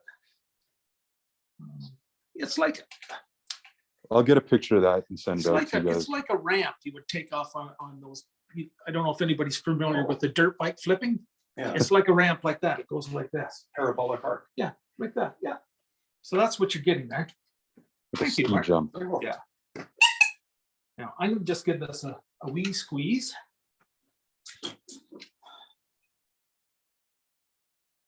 Is he still too open?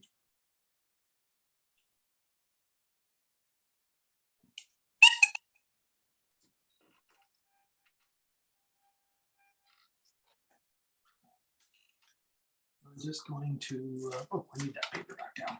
Yeah. Thank you, sir. And at this point, you want to make sure that both sides are kind of the same thickness. You can't really measure it right now because I don't know. Pretty close to G. Yeah, I'm pretty happy with that. So I'm going to grab some pipes here. Jordan's chanter. Maybe I'll, Mark, did you put yours away? Nope, right here. Where's your chanter? Where's your chanter, Jordan? Oh, here it is. Because I know that this will fit in his bit, right?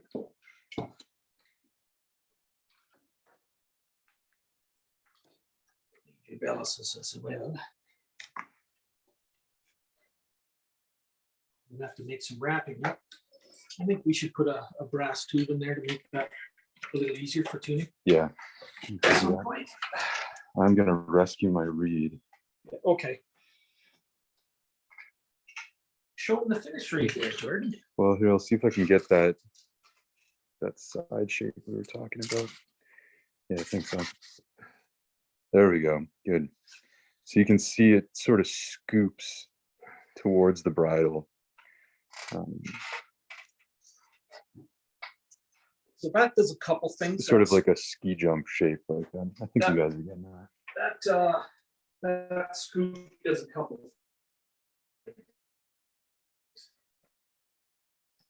Do a nice bottom end while supporting the back D end, right? The thinner you make the lips, the more susceptible to collapsing the back D is. Okay.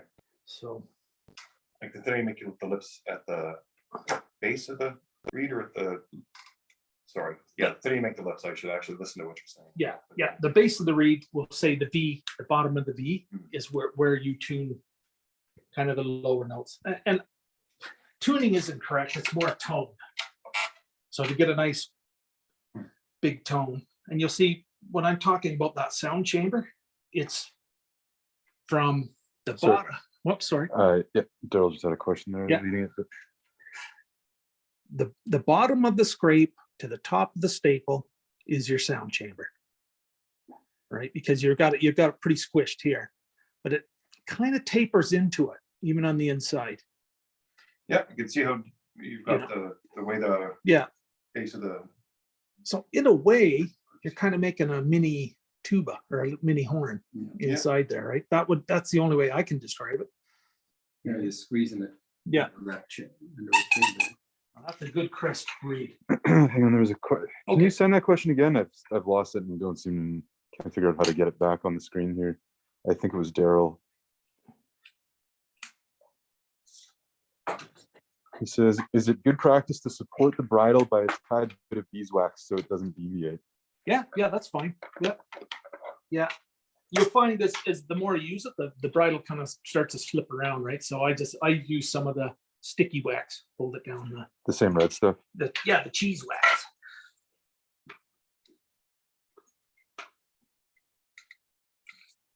No problem, Daryl. Oops. Oh, that's how you get those. So we're nearly done here. Is this making sense to you guys? Like, is Yeah. everybody getting somewhere? Oh, yeah.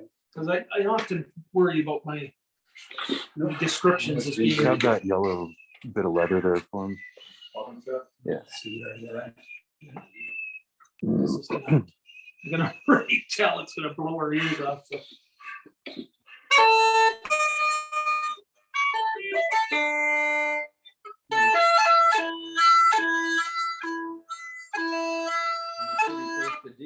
Yep.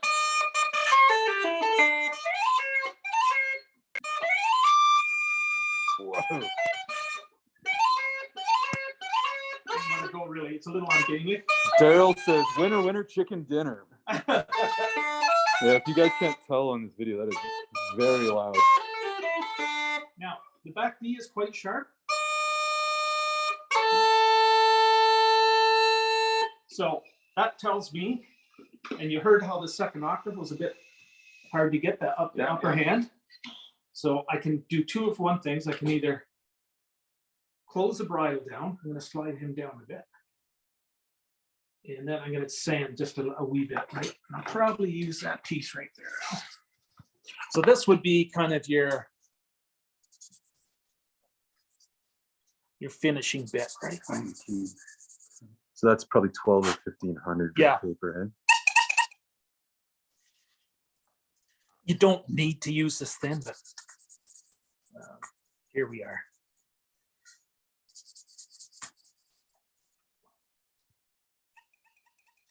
See that taking some of the volume out? Yeah. I would dare to say it's probably right at G now. Yeah, Yeah. there you go. Now it doesn't have to be dead on G. It could be a little flat or a little sharp. At this point, if you made the reed C sharp, or sorry, G sharp, your second octave on the upper hand is probably going to be quite sharp. Right. So I have found with, at least with any chanter I have built in the last 20 years, the upper hand second octave notes tend to be sharp. So you kind of learn how to half fold the notes to kind of bring them down to a dull roar. In a perfect world, they'd be dead on with the first octave, but Perfect world. they don't really seem to do that. So.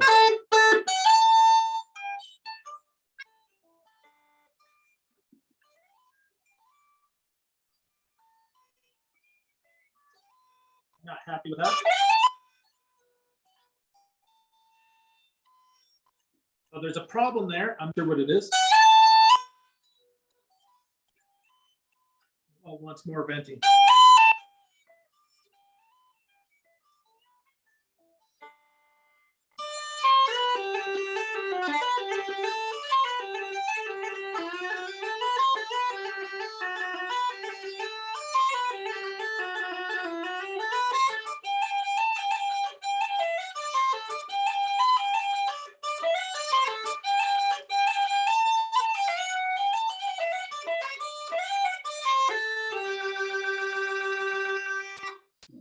pretty good read. Yeah, that's a pretty good read. I would be concerned with this. That would bug me. And that would bug me. How can you fix that? So whoever asked about the original sound, I don't have it set to that, and I can't quite figure out how to do it. So Okay. it's probably, the audio might be a little funky right now, but Okay, we can always record and send it to them. yeah. So now I'm over pressure like a bugger too.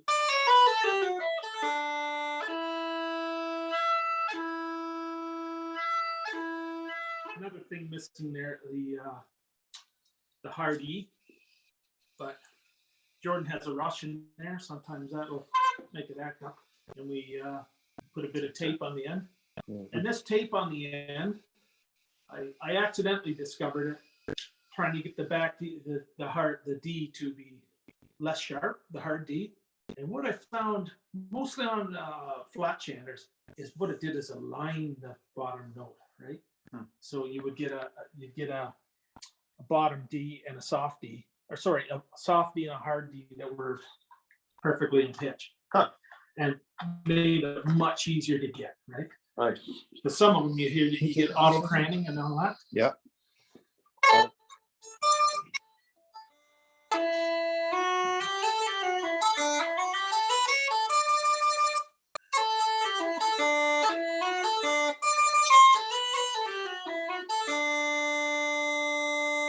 Now I would play that for a while. Play for a while, let it sit, make some adjustments. I really went too far on the sanding. I should have just stopped a little bit sooner. Maybe left that back D sharp and played it for a while, you know. But unfortunately, playing hard reeds has buggered my shoulder, so I can't really get into these real hard reeds anymore. So I think that's about all I have to show you. I think we could open up for questions there. Great. Yeah. Yeah, right on. So we did pretty good for time, I thought. I have no idea what time it is. 2:14. We're Nice. Oh, we're ahead of schedule even. Yeah. Oh, now what do we? Get some playing time. Thank you very much, Blair. Oh, you're quite welcome. So if you guys have any questions online, just fire them at me in the chat and we'll get Joe talking about them. Or if you want me to unmute you, you could try just, Well, it might work directly. to unmute one at a time. yeah, if you got it, there's a raise hand thing. I don't know how to do that exactly, but just send me a chat here saying question and I'll ask you to unmute. 3 weeks and a snide sneer. No one knows when I ask a question. I guess I was curious where, so yesterday when we were working on that spruce reed, we were chasing the amount of sanding we were doing. We go a little too far, then chop the reed back. Yeah. And that kind of did seem to bring things back in sometimes. Yeah, that's a bit of a last resort.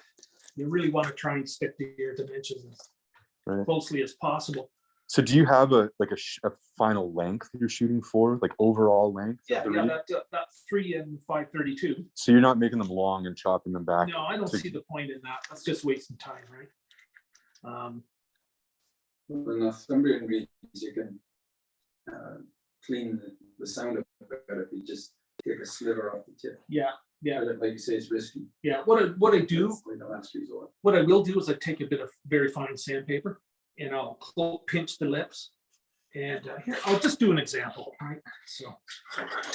Hang on 1 second. Oh, yeah, okay, this is working. I was scared that I lost everybody here. Yeah. I'll get to your question here, Gord. We'll let Joe finish his thought here. Yeah. So if you want to shorten it or clean up the ends, you can just do this sort of thing. Close the lips nice and tight. And again, watch those edges. If you don't have the corners clipped, you will get a sliver or could. So just do this.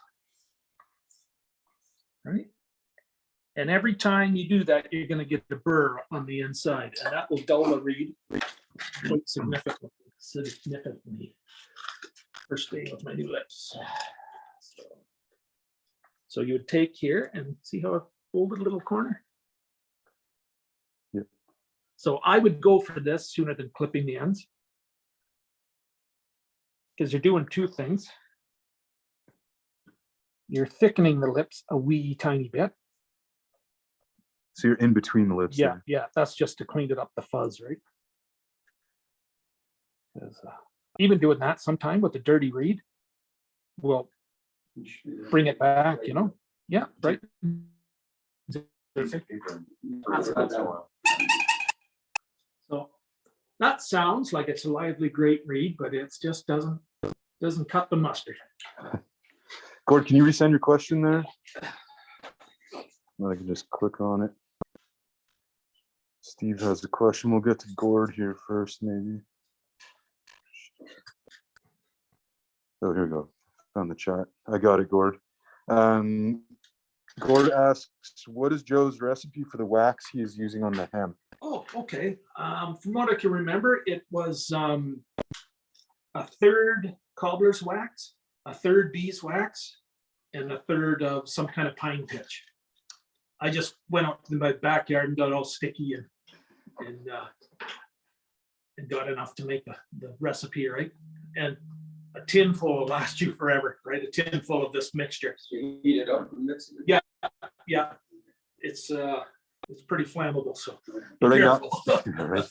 But right now you're using Beeswax. just straight beeswax. I would have preferred, this beeswax is a bit not so sticky, but It's a little old, yeah. yeah.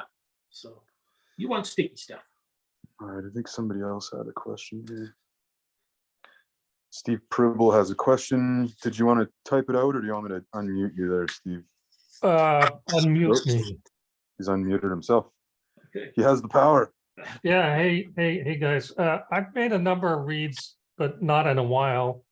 And the back D always tended to be weak.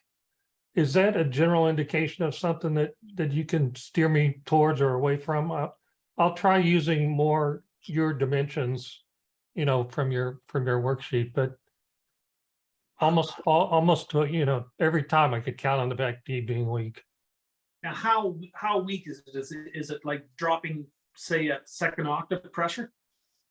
Yeah, it would drop. It was like what you were talking about with the spruce reed. I would have to trim it to make it, you know, and then it got too sharp, and so, you know, and it was that never-ending loop of trimming it and sanding it.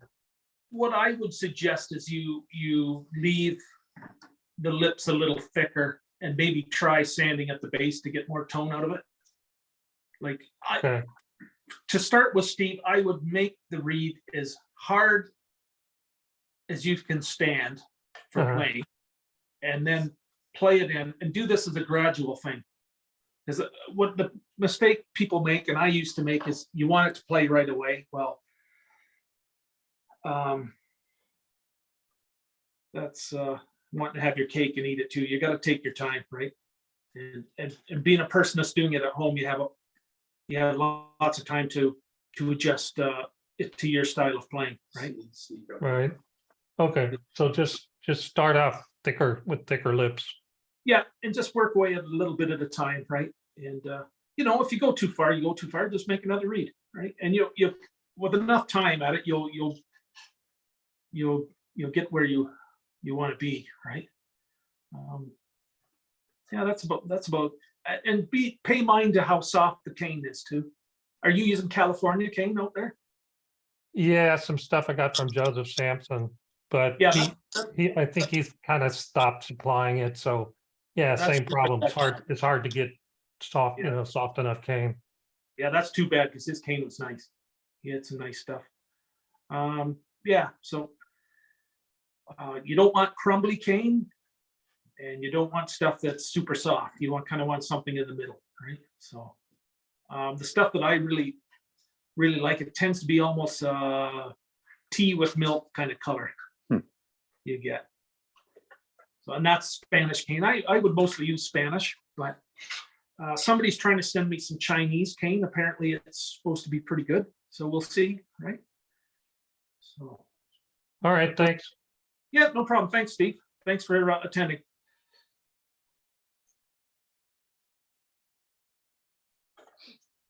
So somebody send me a message if you guys didn't hear what Steve was asking there, because that would be a problem.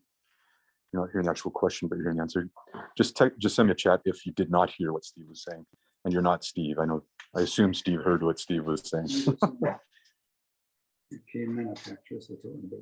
Yeah, that's the guys. Yeah, yes. Yeah.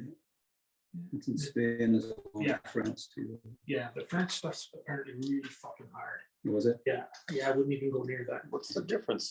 It's all Donax, so it's got to be the soils or something. I think it's a combination. I think this is my personal opinion. I don't know if it's right or not, but everybody's been complaining of hard cane. What's been happening the last 10 years? Fucking temperature's gone up. Yeah. So I think that's what's happening, right? Okay, that makes sense.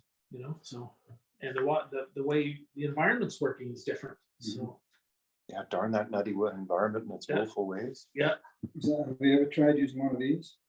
The thermometer? no, I haven't, no. They use it to balance, you know how you bring your air into your reeds? Yeah, The idea is to try and get them all to sound at the same pressure. yeah, That's what this helps you. I- It's like a pressure gauge. yeah, I got my manometer right here.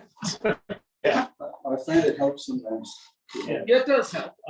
Plus, if you're learning to play, you have a visual of how your Absolutely. pressure is. Yeah, that Because makes that's sense. hard to judge sometimes when you're playing. Is your pressure going up and down? Or Yeah, what we kind of look for, because we have a Hall main stop.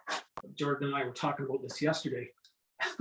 The drones will lock in even though they're out of tune, right? So you got to be careful of that. But what you tend to find in uilleann pipes, because of the second octave, is it higher pressure? The drones will lift that up. makes a huge difference. I never thought about that. So you have to kind of try and design a drone reed that's reasonably stable. It doesn't, you don't gotta squeeze your guts out to play, right? So, Dan has an interesting comment here.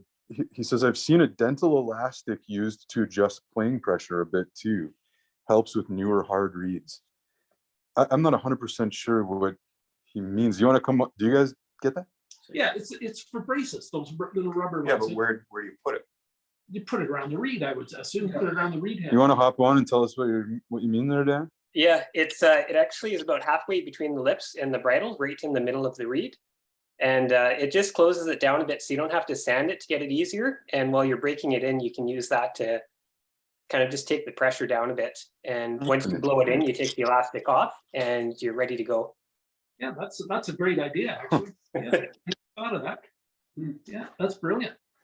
I have a picture. Well, my reed currently has that on it right now. I can show, but yeah, it's like I said, just basically midway between the bridle and the lips. Now, would those elastics come in different colors? Sorry about that. Oh, probably pink and purple, whatever you like. I'd be partial to pink, but that's all right, you know. Yeah, I just that's a great idea. I hadn't thought of that. No, I know some guys with regulators, they will put a blob of wax on the reed to quieten it down. So that might be even better for regulators. Would be ideal, right? Yeah, that's a really good idea. Gord is praising dentists for being Gord is a underappreciated. Ah, You guys supply it? I knew there was a hitch there. I have an endless supply of those elastics if anybody needs any.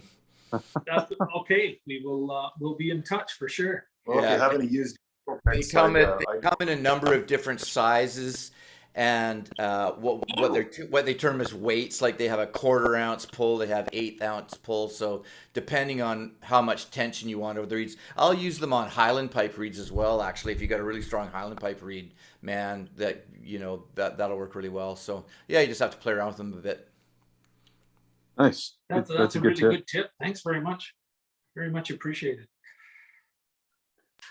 I was curious if you had any thoughts or any comments about like concert reeds versus flat reeds. In what respect? I don't know. Just like I know the head's narrower, the staples different dimensions, but basically same process. You're not. Yeah, you would find on the flat sets that the back D isn't so inclined to clack out like a concert one. So that's mildly less of an issue. But you can end up making a really, really tough reed for a flat chanter, and it's just almost tear the shoulders off you, right? So again, little steps, right? Looks like Gene has a question here. Yeah, hi, Joe. How does affecting the staple diameter or its length affect tuning? Okay, the inside diameter kind of affects the alignment of the octaves. So the bigger the inside diameter, the sharper the second octave. Does that make sense to you? Yeah, I was finding I was having to shim the staples when I was getting reeds out here. Okay. Could be the altitude or the humidity. I noticed that. Also, I noticed shimming it would get away from an autocran on a low D. Does that make sense? Inside the staple, you mean, like wiring the staple? Yeah. Yeah. Yeah. Whatever works. You know what I mean? So it's worth experimenting. Unfortunately, there's nobody that's done kind of proper research on this stuff. Like, you make a violin or a guitar, they know what is expected, right? But with the reeds, we're still kind of in the dark in a lot of ways, right? But the stuff I've learned is just from experience, nothing else. Fighting with things for over 20 years. But length of the staple, I would say, has more of an effect on overall pitch. Okay. Again, that's up to experimentation. I have found in the past that a longer staple helps with the hard D for whatever reason. Okay. I've got 2 regulator reeds that are playing quite flat when a set came to me. Is it possible to take a touch off of that end of that staple just to sharpen that reed up? Absolutely. Yeah. Okay. You could do that, or you could, if you like where they are for pressure, that's probably the best way to go. Yeah. But if they're soft already, you can sand the ends. And the style of reed is the one with the staples wrapped right at the very base of the reed, and you can't really adjust it height wise. So. Oh, I see. Yeah, that's a good pain. But yeah, you could trim some off the end. Say 1/8 of an inch will move you quite a bit, right? How much flat are you? 10 cents maybe. It's not. Yeah, 1/8 would be low. Then you got room to move it in and out, right? So. Okay. Yeah. Cool. Thanks very much. Yeah, no problem. Thanks, Gene.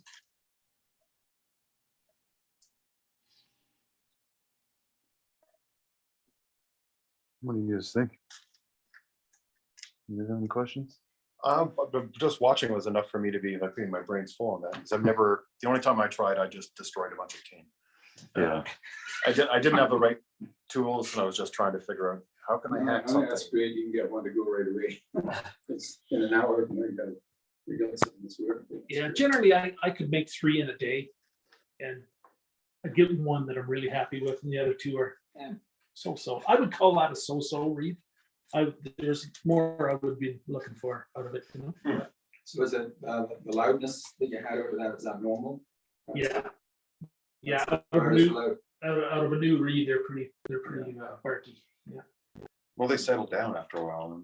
Yes, they do. Yeah, as the cane gets played in, it loosens up, right? It loosens those fibers, because if you look at the end of the piece of cane, it's like, for lack of a better term, it's like celery. Yeah, that's the structure in it. Yeah, and that's got all this pulp around it, right? I think it's just a big grass. It is. That's exactly what it is. Yeah, because if you pick a piece of grass, it's hollow in there. Sorry, you just got to stand up. That's all right. Do we have any more questions? It doesn't seem like it. I think maybe Come we. on, you guys. Oh, hang on. Might have missed one here. Laden swallow. John Walsh asks, is the seam on the staple on the flat part? Can't talk. Is the seam on the staple on the flat part or the edge of the taper? Follows that up with, do the dimensions of the chanter top affect the tuning or sound of the reeds as it can on the Great Highland bagpipes? That's a good Thanks, Joe. What I found, John, is we'll go to the top. Yeah, we can show you the staple real quick. The answer is that the seam, let's see if we can show you this. The seam runs on the side. So there's your eye shape. The seam is on this edge. So the, let's see, yeah, no, it is on this side. Yeah, there you go. You can see it there. It runs directly down the side of the reed and coincides with the sharp edge of that eye. So that actually, I was talking to Joe about this last night because that blew my mind. That helps get that sharp edged eye shape, which I always found really hard just with pliers. Anything you want to say about that, Joe? Oh, yeah, oh, God. There's a Northumbrian staple, just a tiny little thing. Huge eye though. That's really nuts. Okay. Anything about that seam you want to address? I just, my first wife said, well, why can't you put, I was having trouble to seam up the center. And my wife said, well, could you not put it at the side? And I said, geez, I guess I could. And I tried it. And as for forming the eye, one side's already almost done, right? As soon as you squish the thing. So you've only really got the other side to wrestle into shape. She was a genius. Yeah, yes, she was. And as for the tops, the only thing I've really noticed is the diameter of the feed tube can make quite a difference, but not so much in tuning, but in tone. So, for example, Jordan's B set I just delivered, we decided we'd tie it in directly to the neck, and the whole bag is alive when you're playing. The whole bag vibrates. If you put your ear on it, you can hear every single drone working away. So he was asking, let's see, does the chatter top affect the tuning or sound of the reeds as it can on the Highland bagpipes? Yeah, I think you've addressed that. Yeah, yeah. Was he asking about like the length or width of the chatter top? I would think so, the inside diameter and the Yeah. length, yeah. As far as Uilleann pipes, geez, it's hard to tell. It's something I haven't really looked at, but we all kind of use a standard of 5/8 bore for a wooden top and a bit bigger for a brass top. So, but definitely that 3/8 tube will restrict the air column coming back up through, right? Because it all works together. Right. And if you have a stop key, it even affects it more. Right? So if you want the maximum tone and sound out of it, you want it directly tied in bag. That would give you the maximum, in my opinion. Yeah, it's really the first 2 inches of the reed where the pressure that sets the reed off, right? Yeah. First 2 inches of I suppose if, the shorter the stock above the reed, that's going to change Yeah. the pressure that's in there. Well, I was just thinking of it as a sound chamber. Yeah. It's got that additional piece on exactly. It is a sound chamber. Makes the difference. You got that much more column of air, right? Yeah. He just mentioned that you got a sound chamber in there. Yeah, right here. So but Just before it it's goes into the gotta bag. affect it. That's what I thought. Yeah, that's what I thought, Joe. Yeah. It was just a random thought, and I couldn't figure out why you had that seam on the side of the staple. That threw me for a loop. Yeah, it's just for ease, really, more than But it anything. works. It obviously works, doesn't it? It works like a champ. Yeah, I like to find perfect. the easiest way to do things. yeah. I know what you mean. Yeah. How's Yeah. things going down there? Oh, just the same. Slow motion down here. Pardon me? That slow motion. Oh, yes. Well, Well, that's good. You know, thank goodness. That's good. Getting too old for it now. Yeah, I'm hanging in there. So I'm on the Freedom 105 plan.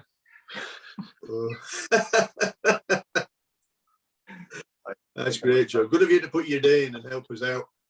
How's that? Good of you to put your day in and help us out on a Sunday. Yeah. Do the whole kit and caboodle on a Sunday. Yeah, that's it. Take one out. Is there any more questions there? That's yours. Yeah.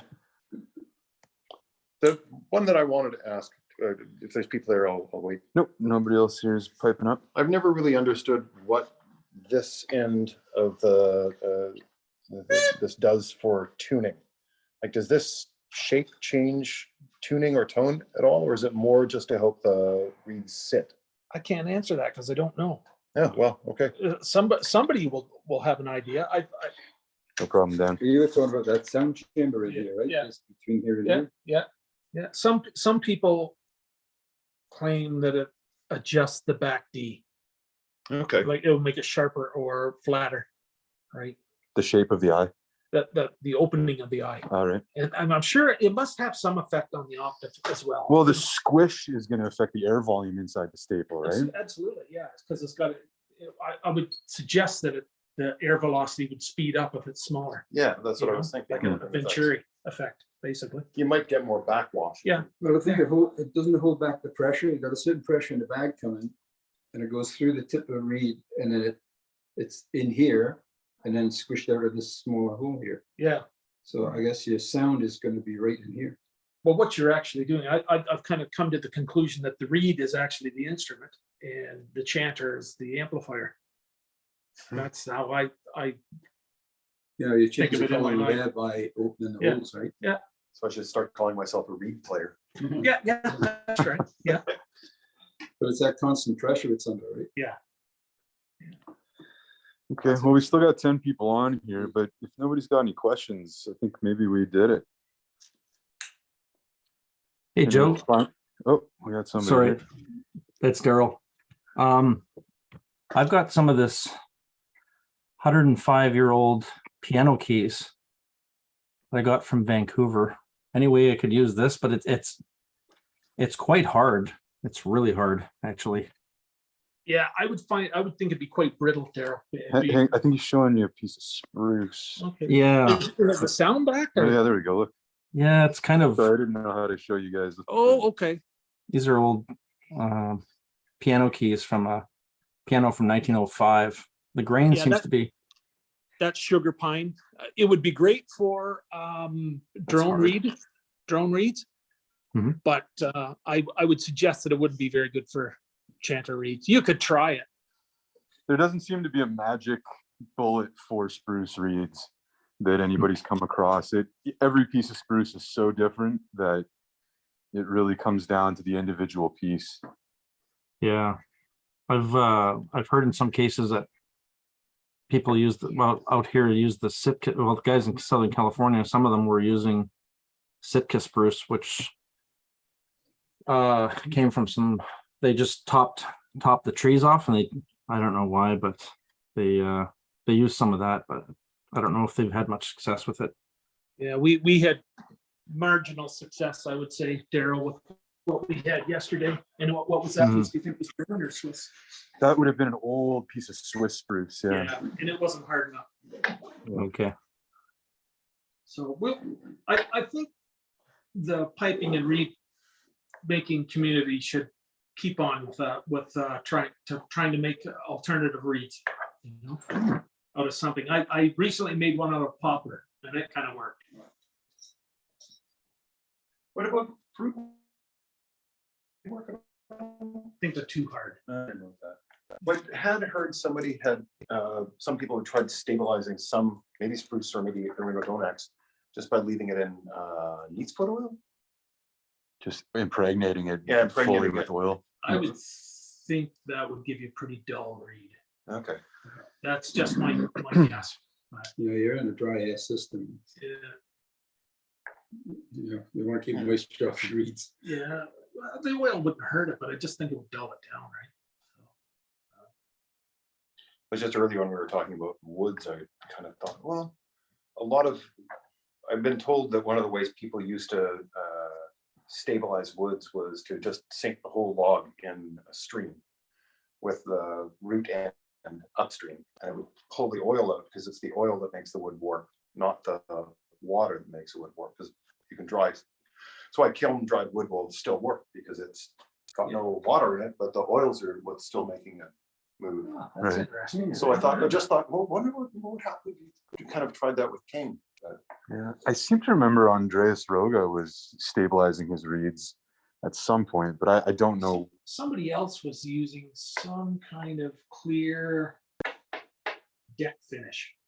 Oh, really? That stuff. Yeah, I can't remember what brand it was or whatever. I don't know if they soaked it in it or Coated it or dipped it in it or what it was. But Yeah, David Day was doing that. oh, was that who it was? Yeah. Okay, yeah. I think And he just soaked it in it for a while. Andreas Rogi was doing that as well. He had what he was called a peg finish on his reeds of some sort, and it was something that he painted on as well. Okay. Gord's asking where the video will be posted, and I'll send you guys an email about that. But I think it's going to be saved to Zoom, and you can download it directly from them. I'll send you a link with a passcode, as far as I understand. But I still need to get that sorted out, but I'll be in touch about that. Just because you're playing with the mandrel, when you set up the mandrel, Jordan, did you set it up to a specific dimension, or is that just a standard width of This one is 532. 532? Yeah. Is that easily purchasable? It should be. I think the Northumbrian pipe one's a nail. It's just a nail, penny nail. You can get 532 drill rod. Yeah. And make one on it. So what you do is you make your a 1-inch taper up here, right, to the 70 thou at the end. Your reeds seems to me they're 60 thou because your reeds are Somewhere I have that piece of paper you gave me, and I think you're right. I think it was 60. Yeah. That's a dim memory. Yeah. So because now I'm going more after the Rosen design, so they're kind of a bigger dimension all overall in the reed. Anybody else? What's the reason for it being so long? Tuning, I would say. For pushing in and out of it? Yeah. Okay. Somebody once said, with the reed, it's not what's there, that what isn't there that makes a difference in the pitch. I didn't quite understand what. Gord's asking if we could send him the mandrel measurements. Push it in and make We it can do that. higher. Yeah, right? we'll get that to you, Push it in Gord. and make Just it- email Joe, he'll send it to you. And what channel does he have? Gord? Who's the maker of his channel? Gord has a problem with bagpipes. He has multiple chanters, but I've got a full ruggy set, and I've got one of Fred's new sets, one of the Morrison sets, which is it was based on a Williams set, Dave Williams. Okay, which I think is probably based on Rosen. Okay. So, what I'll do is I'll send you a couple sizes, right? If you want to email me. Okay. Yeah, and I'll be home next week, so shoot me an email and let me know who you are, and I'll help you in any way I can. If anybody has questions, email me or what's that other one? Messenger on Facebook is good too. So I'm happy to answer any questions. And I did say there would be a test, so I'm going to give each of you guys a month, and I would like to hear some kind of reed playing. I don't care if it plays good, bad, or otherwise, but I would like to hear something, see some of your efforts. There you go. There's your homework, everybody. Sure. Steve's You on were it already. Because you're just starting. How's investing? You got 3 days. All right, I think we're gonna call it there unless anyone wants to chime in at the last second here. Forever hold your peace. But thanks so much for coming, everybody. And thank you, Jordan, for hosting this Yeah, and thanks. getting it going. Very much appreciated. My pleasure. Thanks for the new pipes, Joe. Oh yeah, here, give people just a quick sneak peek at this brand new B full set. There's the direct tie-in on the chanter. Nice set. Can of Guinness size. So it's got this cool main stock with 3 rags coming right out of there, and then a GA drone right there with a little plunge stopper. So if anybody's looking for a set of pipes, Joe's taking orders, and they are better than ever. Right, Joe? Yeah, they're the best I can make. I've got the that's a nice set there, Jordan. Thanks, I love it. Yeah, I couldn't tell you what Daryl what I was making because I was trying to keep it a secret, but it had all 3 regulators in one stock. Oh wow. So if you stand that up on a stand, you can take a kind of photo of it or show them. Yeah. You made all the I did, yes. pieces too. Wow. Oh wow. Yeah, it's actually not in. It's wow. That was quite an undertaking, let me tell you. I bet. Holy. So this is the return for the base rag. Goes in the Okay. main stock there and comes back out here. So basically what I've done is I've taken an external wraparound tube and designed one for the inside of the stock. Oh, And that's yeah. Yeah, Okay. the stock is a little bit larger, Steve, but not shockingly so. Joe's Not that much. bigger. genius has squeezed a lot of stuff in there, including an extra drone. Oh, yeah, that's right. We got an extra drone. Are they all D, or is the fourth drone an A, or? It's a G or A. It's got a slide Oh, so you that's can wonderful. Yeah. get a fourth or a fifth. May need to adjust it a little bit, but I'm not sure I would do that type again. I might do what they're doing with the little extra holes. That seems to be the better way. To my opinion. Yeah, I've got that AG slide in mine as well. My C#. Is it working? Is the set working okay, Daryl? Yeah, wonderfully. It's actually probably about 16 or 17 degrees here in Nanaimo. So Oh, I'd Just- be happy. purring like a kitten. Yeah, good. Al wanted to show us this is the way the Northumbrian reeds change the Northumbrian drones change the note of Never the, sample stock too, which is. yeah. Pocket pipes. Yeah, really, when you see them, you see them next to that. Can you show where the base rag runs? Can we show them? Oops. Can we show them, Joe? What's that? Where the base rag runs? It's kind of hard to because it's all inside, right? So Yeah. But so we've got the base rag here. Comes into the stock there. The taper runs through the main stock and comes out directly below it in this tube here. So this slides off yeah, that's and the you get reed at the cap, base, basically. yeah, reed cap right there. So you can slide this off and get at the base rag right there. Base rag reed. It's pretty genius. I'd like to hear the set going. Oh, yeah.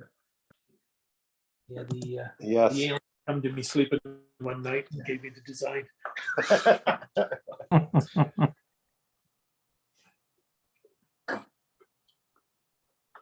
All right. Anybody got anything else?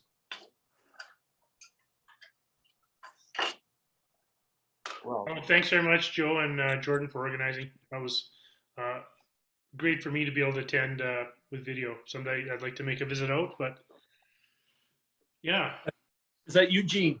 it is. Yeah, Yeah, how you doing, Gene? not too bad. Plugging away. You getting anywhere with them reeds? A little bit better. Yeah. Yeah, we got a month. Okay. You actually had 2 months, so you got a week. Okay. Thank you. We're in Winnipeg, Steve. Yeah, thanks to whoever suggested we do this online. I was kind of hesitant, but there was enough interest that it seemed like it was worth doing, and hopefully it worked out here. Yeah, So- let us know how things worked out, and hopefully everything goes smoothly. Yeah, thanks again, Gord and Gene and Jordan and everyone else. It's great. Thank you very much. Yeah, right on. Well, thanks everybody for coming. I'll end it here, and I'll be in touch about a video download. Hopefully that works smoothly. And one more comment here. Oh yeah, Steve asking where we are. We're reporting live from Winnipeg, Manitoba, Canada. The heart of the nation. Yeah. All right, guys. Thanks a lot. I'll be in touch soon. Great. Thank you. Take care, guys. Thank you. Yeah, take care, everybody. Thanks a lot.